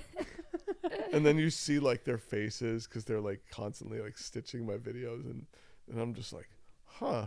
Wow, like like I get to see like what you look like and everything. I'm like, oh. Do you feel like you have to change your content style at all after the election? Like, has that modified how you are? Oh, creating? it's my second election cycle as a creator, so I always know like you have to change. You can't do what you did before the election, and the people that are gonna lose are the ones that continue doing exactly what they did. I mean, because we changed our style after the election. Yeah, I feel It started being more interview based. It was not as much like. I was like, fuck Trump. Biden's the president now. Yeah. Like I mean, there's only so much fuck Trump you could do. Do you feel like having a opposition candidate makes it easier or more difficult to like target your content? Because I mean, you succeeded in the pre-Biden administration, in the Biden administration, and now we're in the Trump administration. It's funny, again. actually. Like I knew I was. I mean, for the record, I canvassed in swing states. I was like working my ass off to make sure that Trump did not get elected, and at the same time, I knew financially, my content would hit way harder. People would be locked in way harder if he was elected. I'm like, don't fucking elect him, even though I will do better at the expense of everyone. In the country. But it is a weird thing too, where it's like a lot of the neoliberals who might, because I would describe your content as more leftist than neoliberal, are probably turned off during the Biden Kamala like power, like if they're in power, like those people are much less likely to engage in leftist content, as opposed to if it's just opposition content to Trump or to the Republican administration. Those people align. It's a weird thing because then you have to like go through the joining of those people coming in, and then seeing a video of you criticizing Israel, and they're like, "Oh, I'm gone again." I could tell. You could like tell when the American public is sort of locked into an issue, because like there was a time after Biden was elected where people were like, like we're chilling, right? And then you could see like people being like, oh no, wait a sec, this is not okay. Well, especially I mean January 6th, like we both gained some 100,000 followers like that day. No, but it was even before that, like right after the election, there was like a month and a half or whatever. Like my content did okay, but like, then there was this sort of moment where the American people were like, I don't think Trump's leaving. Right? And I noticed my view count just spiked. And I was like, something and it's about this feels not quite right. Yeah, it spiked for like no reason. And I'm like, oh yeah, no, people are getting it. And like the discourse was more like, yeah, what's going on with this? How beholden do you feel to those spikes, like where people's attention is, as opposed to the issues that you are specifically interested in? Like, and is it just leaning into the crossover of those two things, or is it some level of like, I have to lean into the high view thing from a business standpoint, but also so that the things I want to highlight then also get attention? Yeah, like there's certain times when I'm just like, all right, I wanted to talk about X issue, and now y'all are locked in, so y'all are gonna hear it. Else, yeah. Well, now that there's been this incident, y'all are gonna listen. Yeah. And now it's where I'm like, all right, and I'm just, sometimes I'll talk about something and it's like, all right, y'all aren't ready to talk about this. Yeah. And now, like a headline for something adjacent is coming up, and I'm like, now you're ready to hear this shit. Do you get tired just having to, because so much of what you have to do has to be current or has to be responding to the current moment? Because I'm not like hyper current where I'm not like, that is something that is annoying. It's like a second grade soccer game. Yeah. But the only thing that is everyone's like only crowding the ball. There's no gameplay going on. Yeah. The only thing that is frustrating, like I made a video trashing RFK Jr. where I trolled him and everything. And I brought Lola to troll him. And like, then the video didn't do well. Like no one knew who he was. No one knew who he was. Interesting. And I was just kind of like very frustrated. I was like, why the fuck don't you know who he is? He's not the climate advocate you think he is. Yeah. He's a Kennedy, yes, but like everyone should know a lot more about him than they do. And they were just sort of, and then I uploaded that same video after the election, after he had been appointed as Health of Human Services, and that video did very well. Everyone's like, oh, that RFK Jr. And I'm like, sons of bitches. Like, so interesting how those like have shades. I remember that too, because even I don't post on my TikTok at all anymore, but I just reposted when we did the GameStop video where like we made a sketch where Walter was a GameStop, like someone who had shorted GameStop, and I was just like making fun of him, and it was just me trolling like as if he had just lost everything shorting GameStop. And like 2 or 3 years later, there was another run on GameStop, and I posted the exact same video just like 3 years later, and it again got like 50,000 likes, whatever, because it was relevant to that week. If I had posted it the week before, people would have been like, what the fuck? If I had posted it a week later, it wouldn't have hit. Yeah. But there's like little pockets where it becomes relevant again. Yeah, no, that is funny where like you have like you have to go through like stay somewhat close to the cycle and but like, yeah, I guess people on Twitter like hit the cycle like right on the nose. You kind of have to, because it's like the people's attention spans also go like 48 hours. I feel like after that, not even. I feel it's tough. Like it's like, I know you got your inauguration video out within that week, but it's like if you wait even another week, you probably get half as many views. And like then it's like, oh, my business intake for the month is in half or whatever. It's also very funny to me like how like Elon's Sig Heil was like, there wasn't even the most, people were like so moved on like a week later. Yeah, people. I remember 2 days later, people were talking. I was at the inauguration, the Sig Heil thing. I saw it. I would go, oh, I'm gonna talk to people about it right now. Yeah. And I'm like, was that your first thought when you saw him do it? Where you were like, oh my god, he just held Hitler? I was like, wait, what? And I watched the full video and I was like, wait, what? And I was like, great, let me download this video on an iPad and then just show Mag. I'll be like, look at the video. What do you think? Well, there's something powerful about that too. Before they've had the chance to get the spin, like because if they're seeing it for the first time, you can get a genuine reaction. Now it's so hard because they've been told what to think within 12 hours. I remember this when we were driving back from January 6th, and already people were starting to like. Tucker Carlson is on at 8 o'clock being like, it was Antifa instigating this. And suddenly the opinion is changing and people are talking about it differently as opposed to like in the moment reaction. Yeah. And so quickly people get their marching orders or they hear from their preferred source of information and suddenly they have their opinion. And so to be there before that can happen and you're just like, watch it. What do you think that is? Yeah. And people still were like, I mean, there was the video that I made, like there was 2 guys that were like, yo, that's messed up, bro. And I was like, Thank you. I was like, oh my God.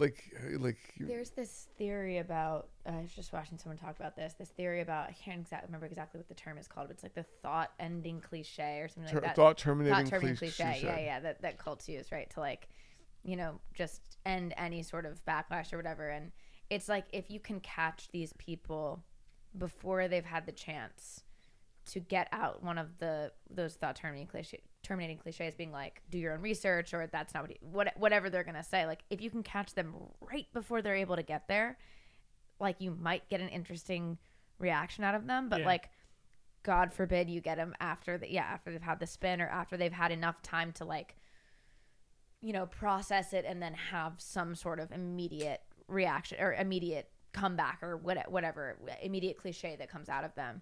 But like, that window I feel is so small where it's like, even like, I have like, I would say mostly very, very, very conservative family members, like QAnon conservative family members, not necessarily my immediate family, but outside of it. And it's shocking to me every time something like the Elon Hyler, whatever, something that's just sort of objectively horrific, their spin on it like is, and these are people that I know and that I think are smart. So I'm like, what is happening here internally that you're able to justify something like that? It's information silos though. People, it's the way like anyone could listen to a piece of music and have a different reaction to it, or a piece of art. I feel like that's happened with content now, where it's like everyone. Yeah. It's just, there are probably plenty of people on the right who like you can go to and will have never seen you before, because like the whatever liberal leftist, whatever you've been described as in the algorithm, will never break through to that point that they see it. Like, and I think it's same on our side, where there will be right-wing influencers who I could never have come across my feed simply because of the way I've tailored my algorithms. Yeah. And so it tailors people's brains to be like, I see this thing, and immediately I'm justifying it because I have decided 5 years ago that Elon's a good guy. Or on the other side, I'm like, I decided 5 years ago Elon's a piece of shit, and so anything. Yeah, so that's why I feel like that is like one of the mighty things about like why, Democrats lost the election, is they don't understand that's happening. Like, when you see like neoliberals, like they're like, when Trump would do something, they're like, this is it. Trump's going to jail, and this is, he's going to get trashed in the court of public opinion. My favorite recurring John Oliver bit early in the Trump administration was oh, we got him. And they blow off like a bunch of confetti cannons and everything, but like, this time we got him. He's finally going to jail. Like, and I mean, he did that like as a joke, being like, but I'm like, no, like that's not. They'll do that. Like, no one's like you don't understand the information that's being pressed out on the other side. You don't understand any of this shit. And like, I'm like, the fact that you think that we all are like processing the same information the same way is, I was like, okay, I can't with y'all. Yeah. Well, that's the confusing part, is like, having any kind of argument is null and void, because at least for like with my like, family members, whatever, because we can't even agree on the basis of the facts. Like, the facts that we are talking about are different. Yeah, like, we're not both entering on the ground floor here. Like, I think one thing is a fact that you believe is opinion. Yeah, your ground floors are in different buildings. Yeah, completely. They're not even like. Yeah. So it's just fucking like pointless. A debate normally is about the future, and now the past is all up for debate. It's up for just everything. It's all just, I mean, hey, did it really happen? Right, which is why why I don't fucking get into it anymore and refuse to, but with them. But like, that was like I remember that being like a head crack for me, where I was like, I don't know what the fuck do you feel like that's getting into with me, but a surmountable thing, even like with the party on the first end and then on with the country. Like, I don't see a world, and I might just be cynical, where that gets better. I don't think so either. Unless people like fully unplug. Like, I do think there's going to be in the next 15 years a like conscious anti like Luddite style anti digital movement, but it's not going to be mainstream.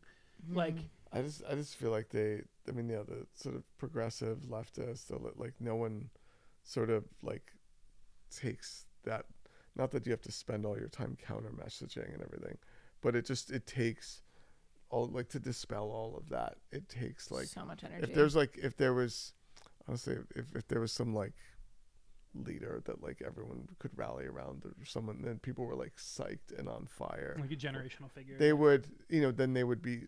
It takes literally like 1 million creators, 1 million people on the internet, dispelling these things in real time and like being hyped about it, and being like, let's go. Like, when people were actually on fire for Kamala, there was people were like, oh, we like her. Like, they would sit and make videos being like, no, that's not true. She didn't do this. She actually was like this. And and they would do that shit for free. And it was like immediate. And I was just like, wow. I was like, wow. Like, I mean, because no one wanted to fucking do that for Joe Biden. Well, yeah, especially not like the corpse of Joe Biden that was like governing the last 2 all years. of us were just like, The dude, corpse of Joe just, Biden. yeah, Oh, we were God. like, I genuinely was just like, I feel bad for that old man. I hope he can rest soon. Like, I hope he can just go home and have some ice cream. Like, I thought the government like would just inject him with like the good shit when they needed like him to be. yeah, this is Active. where I'm like, I where thought- is the blood of the babies that is getting him? The blood like, of the youth. Yeah. Where is the blood of the youth that is making him like Yeah. whip?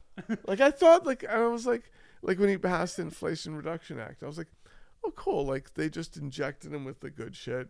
He got up and, rallied to pass this legislation. Like, He's with it. Yeah. cool. Like, good job. My dad will still refer to him as my guy. He'll be like, well, your guy. I'm like, hold on a second. My guy, Joe Biden. Yeah. I remember like in like 2020. Yeah. I'd have to be like, hold on. Let me be expressly clear about this.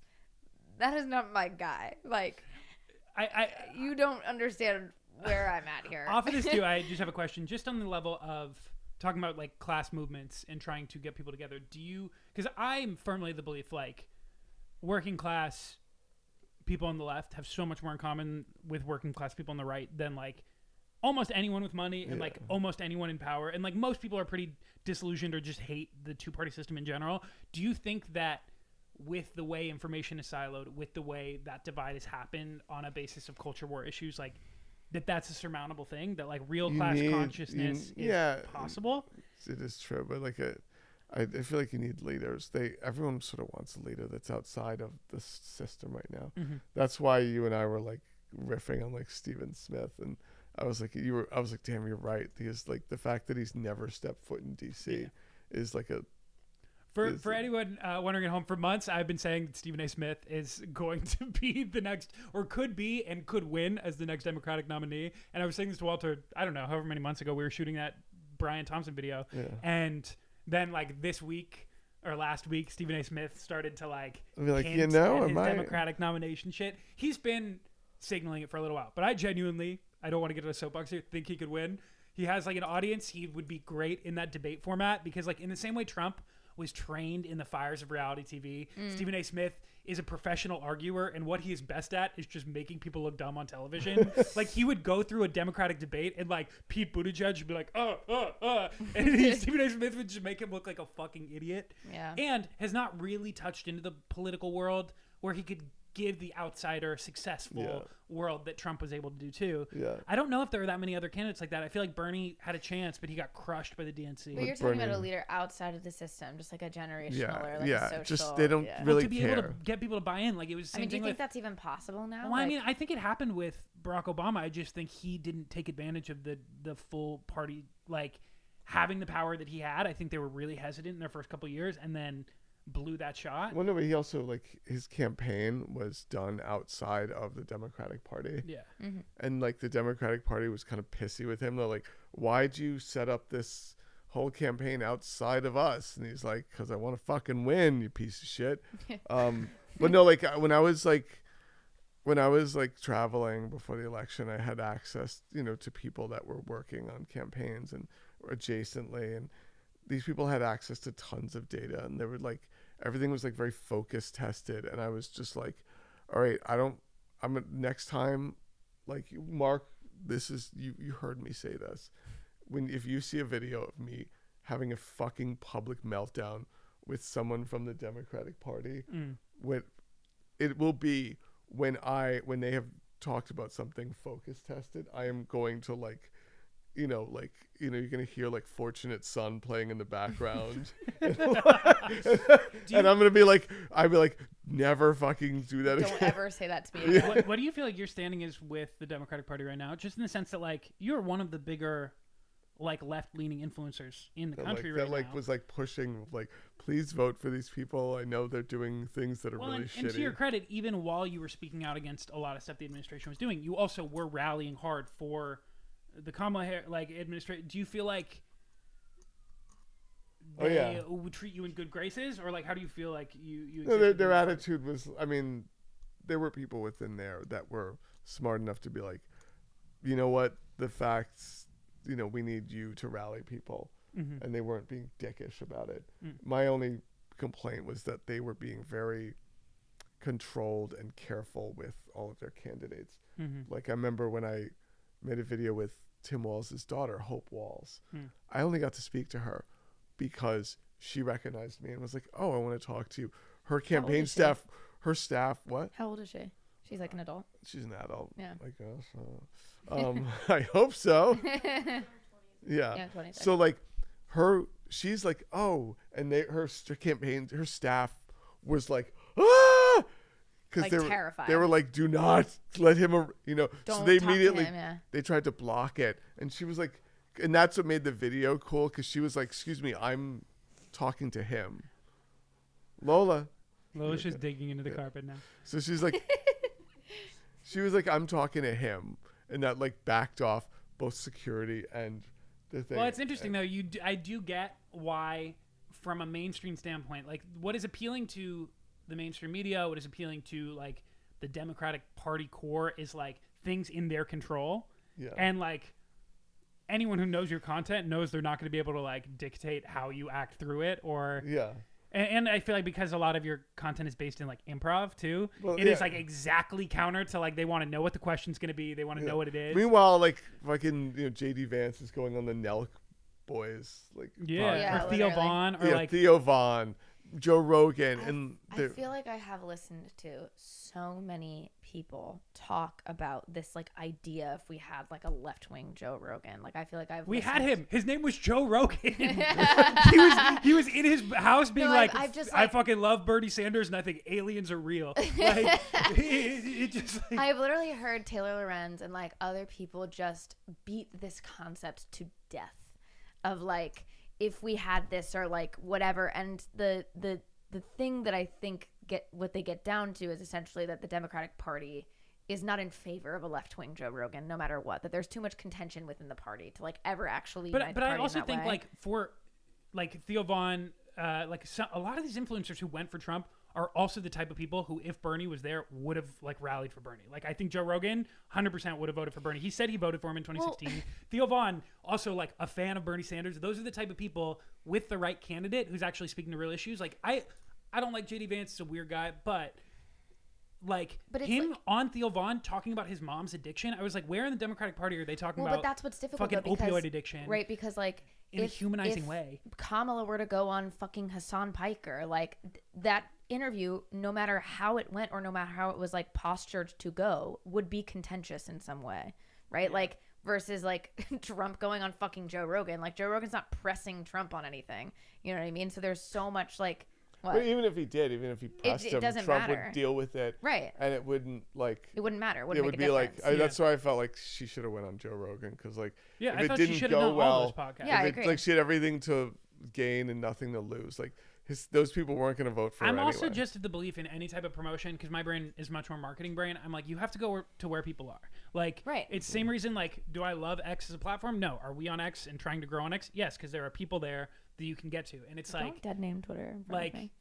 Twitter. We were joking about this with one of our last guests, Estelle Allen. She was saying, Ed, if anyone else had done this, it would be such a funny move to like take this beloved IP and change it to just X.com. But then also it's so funny that like such a publicly anti-trans person has like transitioned their site over to X. Please, like, please don't dead name my site. Yeah. So funny. But back to the podcasting. Like I do think a lot of those people would be amenable to a real working class candidate. Like I do think like you can't understate like, even just the people are sick of a canned 60 Minutes interview that people know is talking points or whatever. And getting to see people in a candid conversation and how they adjust is how you believe in the humanity of someone. Like, I do think, like, someone like Kamala Harris, like, I don't remember seeing much of that. Like, the Call Her Daddy interview did well, but, like, there were not very many. That is so fucking crazy, by the way. There were so few instances where they took that risk. And I'm like, it's also the thing Her about on Joe Oprah Rogan being doesn't like- give contentious interviews. Like, you could sit opposite him. Right. And I do think Kamala Harris, like, he doesn't push back on people. Like, if he sat with her for 3 hours, he might be like, yeah. Her sitting on fucking with Oprah being like, I would fucking shoot anybody that came into my house. Did you see that? Yeah. That was fucking crazy. But it she felt- was like, keep guns, yes. And if someone broke into my house, they're getting shot. I was like, oh my and yeah, God. like, we can speak to greater issues. Like, I think Kamala got a tough hand, like Biden not dropping out for so long. Like, that campaign was probably doomed from the start just because of the situation they were handed. Yeah. But stuff like that, just the fear. My point is just being like, she's not going on fucking Hassan Piker and saying that she's going to shoot an intruder in her house. No. You know what I mean? Because it would become, if it were not already, become fucking contentious. And like, there's so much division on that side of the party that it's like, is it potentially impossible to unite? I don't know. But like, I don't know. No, but I feel like you need them to just be less careful and less canned. Yeah. Well, and what I will say to Trump's credit is, like, his ass will get on the phone with fucking anyone. He'll be like, oh, you want me to do 15 minutes on this local radio show? Like, yeah, I'll get up. He's such a attention whore that, like, wherever he can get his Him face and I have and that in stop, common. he's going to do it. And, like, that broke through in so many places that I just feel like the Democratic Party has not been able to. It wasn't focus tested. It wasn't, Yeah. and it wasn't like they don't, and they're not, Are there any candidates or any people within the party that you feel excited about, or you're like, oh, you are doing something different, or that feels counter to what the party's doing? No, there's certain. I've met with certain Congress people, like, privately, and I'm just gonna be like, all right. There are certain people I met with privately, and I was just like, I feel like some of them get it, like Ro Khanna and stuff like that, and certain progressive members. They're like, because Ro Khanna actually, like, reached out to me and wanted to just hang out and just shoot the shit with me, and I was like, okay, this person gets it, like, and I talked with him, and he like gets it, and I was like really actually like gets it, like, that. I was like, the one thing that I was trying to explain in part to him, that, like, I was like, these anti-trans ads work when they don't know what you stand for, and he was like, oh, word, like, yeah. Well, it's funny too, that one anti-trans ad that was like, Kamala's for they them, Trump is for you. I thought that was a hilarious ad. But they ran it. They ran it so much, and it fucking worked. Because, like, so crazy. the Kamala team wouldn't touch it and didn't have, like, a response, and it was like a bunch of my friends from, like, San Francisco, so whatever, were, like, crazy. laughing at sad, being like, this is the most ridiculous thing I've ever that's seen. hilarious. But in the older demographics, that It type of, like, works. little buzzline fucking works because people are, I don't know, like, Scared shitless that, you know. yeah, I the feel trans like, people are taking their jobs, and David Hogg becoming vice chair of the DNC. That felt like a crazy choice. I was happy with that. I wanted Ben Wickler to become the chair and not the other guy. I think Ben Wickler would have had, like, kind of gets it more. Yeah. Because he did what he did with Wisdoms. Another vice chair is a guy who is a good fighter, Malcolm Kenyatta, who I've interviewed. I first saw him when he was, like, getting as a state rep on the Pennsylvania legislator, getting up and screaming at them for being. Oh, I saw that. I know who you're talking about. And yes. so he's like a fighter, and he sort of gets it, and I'm like, all right, good. He's also, like, LGBTQ, so I'm like, all right, so we're not going to throw trans people under the bus as a strategy. Yeah, as a strategy. Because I was like, all right, I'm ready to just show up at some Democrats, like, fundraising campaign and scream in their face over I was this. actually relatively, I won't say optimistic. I feel like that's going a little far, but I was like interested at that choice with David Hogg. I was like, I've been following him for a long time, and, you know, whatever. But I was like, he's fucking 24, which I was like, that is so crazy. Yeah, it's nice to see youth get elevated. I feel like I have sympathy just for a lot of those people who are kind of thrust into public spotlight. Like, I know he is really, I don't want to say milked it, but, like, leaned in. But also, like, I feel like he has had such a public life. I, like, sometimes I see, like, 16, yeah, 17. coming out of, like, trauma too. I just have sympathy for, sometimes I feel like I'll see little, like, crash outs or stuff online, and I'm like, he's a kid. It's got to be a really His tough. frontal lobe isn't fully formed yet, but like, yeah, I don't know. I was interested at that choice. That felt like kind of a wild and crazy choice. I will say, so like, having been around the DNC, like when I went to the DNC convention, like, you know, like everyone there that I spoke to, like, understood, like, yeah, like what's happening in Gaza is fucked, like this, and like they were sort of with it. And I feel like the problem was like at the tippity top of leadership, there was like something wrong. Well, I feel like especially the tippity top of leadership doesn't want to fuck with their financial incentives. They don't want to fuck with like where their donor money's coming from. And that's different than like their whole staff and all their staffers could be like, this is fucked up. We can't be doing this. We don't support this.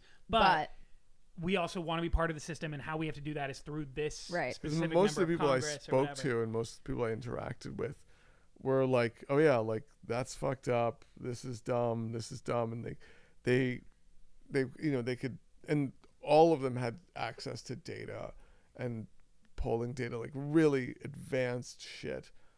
And it's just how they reacted to that data was like just horrendous. Well, I just think the disconnect though too, knowing that a lot of staffers or a lot of people in the building feel that way, and then the actual actions of the government and how it corresponds, like that I feel like is where so many people just get disillusioned and either give up, decide they don't want to vote, say fuck this whole system, no one has my interest at heart. Well, that's sort of progressivism. I mean, people, just leftist influencers, just love to get online and just be like, oh, no one vote, okay, that's, well, you there's know, also I'm so enlightened. Unbelievable infighting. I'm so enlightened. Yeah, there's just it's sort of this sort of, you have a leftist That's meme. what I was kind of getting at. You have a leftist meme page, you know, you have to get online every day and be like, so that, you know, the system's just so corrupt, just stay home until the whole system is overthrown, or, you know, unless we could get a general strike going. I'm not going to do the general strike, but we should do it, you know, and this is, and they just do that generally. We should every day, and I'm just like, you know, and I'm just so fucking done with this online leftist shit. There's organizing leftists like that were like in the streets and canvassing. Shout out Esther Fallick, our guest. We just interviewed. Her episode will probably come out right after this, but she just was one of the organizers for the big transformative schools. For like trans youth in Union Square.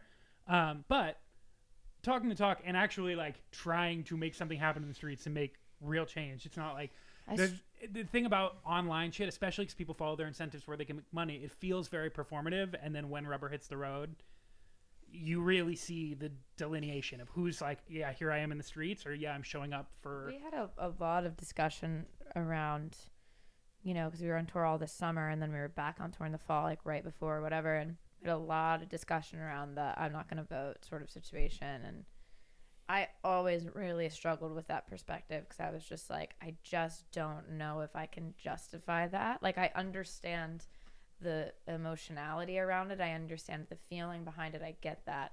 However, like, I just can't quite get myself intellectually to understand that that's the best choice. Well, like this one dude who like I met on a campaign in Atlanta, this like big black dude who's canvasser, and he's like, I'm not voting for my candidate, I'm voting for my opponent.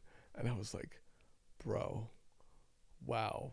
I was like, that just hits hard. And I was like, yeah, okay, I was like, put that on a fucking poster. Like, where I know people too who like don't want to engage in the system. Like, one of my friends who's like a leftist said, I don't feel comfortable voting for any of these candidates, but there's programs where like you can donate your vote to an incarcerated felon or something like that. And so he got with a program where it was like they found a felon who couldn't vote, who wanted to vote, and he just took down their information and voted on their behalf, essentially. Like, there are different ways. That guy probably voted for Trump anyway. I'm not sure, but you never know. The guy's just like, yeah, Trump's gonna turn this country around. I'm up for parole in 5 years, and you know, as long as when I get out, there's no damn it, you know. As long as the border is closed by the time I get out. I know, as long, God, because that's got to be the real problem. And Trump's also said he's going to lock everyone up. I don't think that's going to personally affect me at all. Yeah, it's going to affect everyone else except me somehow. Yeah, you know. So where do you see? Because now you're in what, year 5, year 4 of this kind of content world. Like what? And you've done a lot of different stuff with that, like built up your own personal brand, but also been doing acting jobs, doing different stuff. Like what is the ideal trajectory for the next 6 months, year, 5 years? God, I would love to find like fame, like doing like a movie, TV show, and get like a whole bunch this fan base where like the that has no idea of like everything that I've been doing, and they just come in like just fresh. They're like, oh, I really liked him in this show, this movie, and everyone's like, wait, you don't know who that is. You don't know like what he's been doing. I'm like, there's something just perverse about that. And do you see yourself? Because I feel like for a lot of content creators, like you do a lot of like one man band shit, or it's you and Max, shout out your like producer, or like me filming or whatever. But a lot of like you rolling up to these places. I'd like to scale where like I have can eventually afford security. Yeah. Do you think security would come before the more production side, like editors? And oh yeah, no, that's like the last thing that we have to come. Yeah, security would be like when I see the Daily Show on site and they like have security and like you can't just walk up to them, and I'm like, huh. No, but yeah, you want to scale. And I want to scale. God, yeah, but I'm not, Well, like even how much footage are you sitting on right now? Thankfully, not that much. Oh, cool. I do go through that where like I have this insane amount of mountains of footage. Well, because I have that experience sometimes where I'll be watching your video, I'm like, we filmed this 6 months ago, and I'll be like, he just got around to like one of those rallies we went to. I saw a video from it recently. I was like, I recognize this guy. Why? And I was like, oh yeah, we filmed this in like September or whatever. Oh yeah, and it was like it was a minute. Oh, that thing that we did, where like I screwed up, my hard drive crashed and I lost all the footage. Oh shit. That's another thing. Data management stuff. So basically, if you're a content creator, you need a backup hard drive. Okay, so I got a hard drive. Right, and I use that every day, and then I got a G-RAID drive, and there's 2 drives in it. So if one dies, I just replace it, and then there's footage on the other. So yeah, get a backup drive, because you will lose when you lose your footage. You will either have to pay $2,500, $3,500 to get someone to recover it, which you're not going to do that. Or you just you lose like entire days of things, and that happened, and that was just a joy. That was such a brought me glee and joy. Just like so exciting. Yeah, like and just like stuff that I'd been working on all weekend, and it was like, oh no, that's okay. Oh no, that's fine. over. It's fine. I didn't want that video to go. I didn't need that. I'm good on that. Where is the best place for people to find you? I guess at my house. So I'm on like Avenue, and just YouTube, on this app YouTube. And you're pretty much the same everywhere, just at Walter Masterson. Just Walter Masterson. I squatted on all these names. It's really why I get on new platforms, just to squat on my name, Christopher Columbus. That shit. Yeah. And it's mine. I mean, but even from the beginning, I feel like you've been very brand consistent. You were like, no, it's my name. I remember you saying it to me because I had the like fucking alias. You were like, you're an actor. Use your fucking name. Yeah, I was like, I was just like, people know who you are. Like, what's like, yeah, you've been in movies and TV. What the fuck? What are we doing? Like, why do you have 3 different names? I'm like, even when I just went to meet you, I'm like, what am I fucking? Well, also, my girlfriend, I'm like saying like, I'm going to Hillary Clinton, Peter, JP Scatini's house. This is a thing though too, because there's no consistency in my life of what people call me. Like some people call me JP in my family because I'm the third with my name. Some people call me Peter. Some people call me Jay. My Instagram for the longest time was JP Scatini, so most people who met me via online just call me JP. Mm-hmm. And I'm fine with that, but from a brand consistency level, I have to get that shit sorted out. It has never really been a problem. But because I can see you changing your name because you have a day job or some shit, but I'm like, no, it's the same fucking job. Like it's like we got you. Your number's up. Sorry.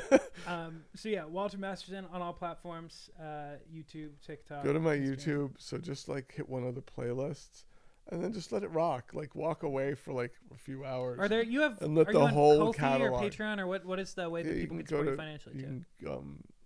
Venmo. That's Walter Masterson. Oh, shit. But You you feel can like just go to my contributing to the Patreon. cause. Just go to my Patreon. Yeah. Walter Masterson Patreon. Cool. So you're gonna put it right here, right?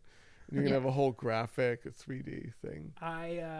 Your graphics team is gonna be. It's great. The graphics team is me and Jamie, and I don't think we're gonna do Jamie that. says she's not doing that. Shaking her head. But yeah, thank you for your time today. Thanks, guys. Yeah, I mean, thanks for letting me into your house in Queens. Yeah. Yeah. I love it. It's my favorite borough. Yeah, Queens. All right, and that's Glass Living for the day. Thank you very much. Thanks.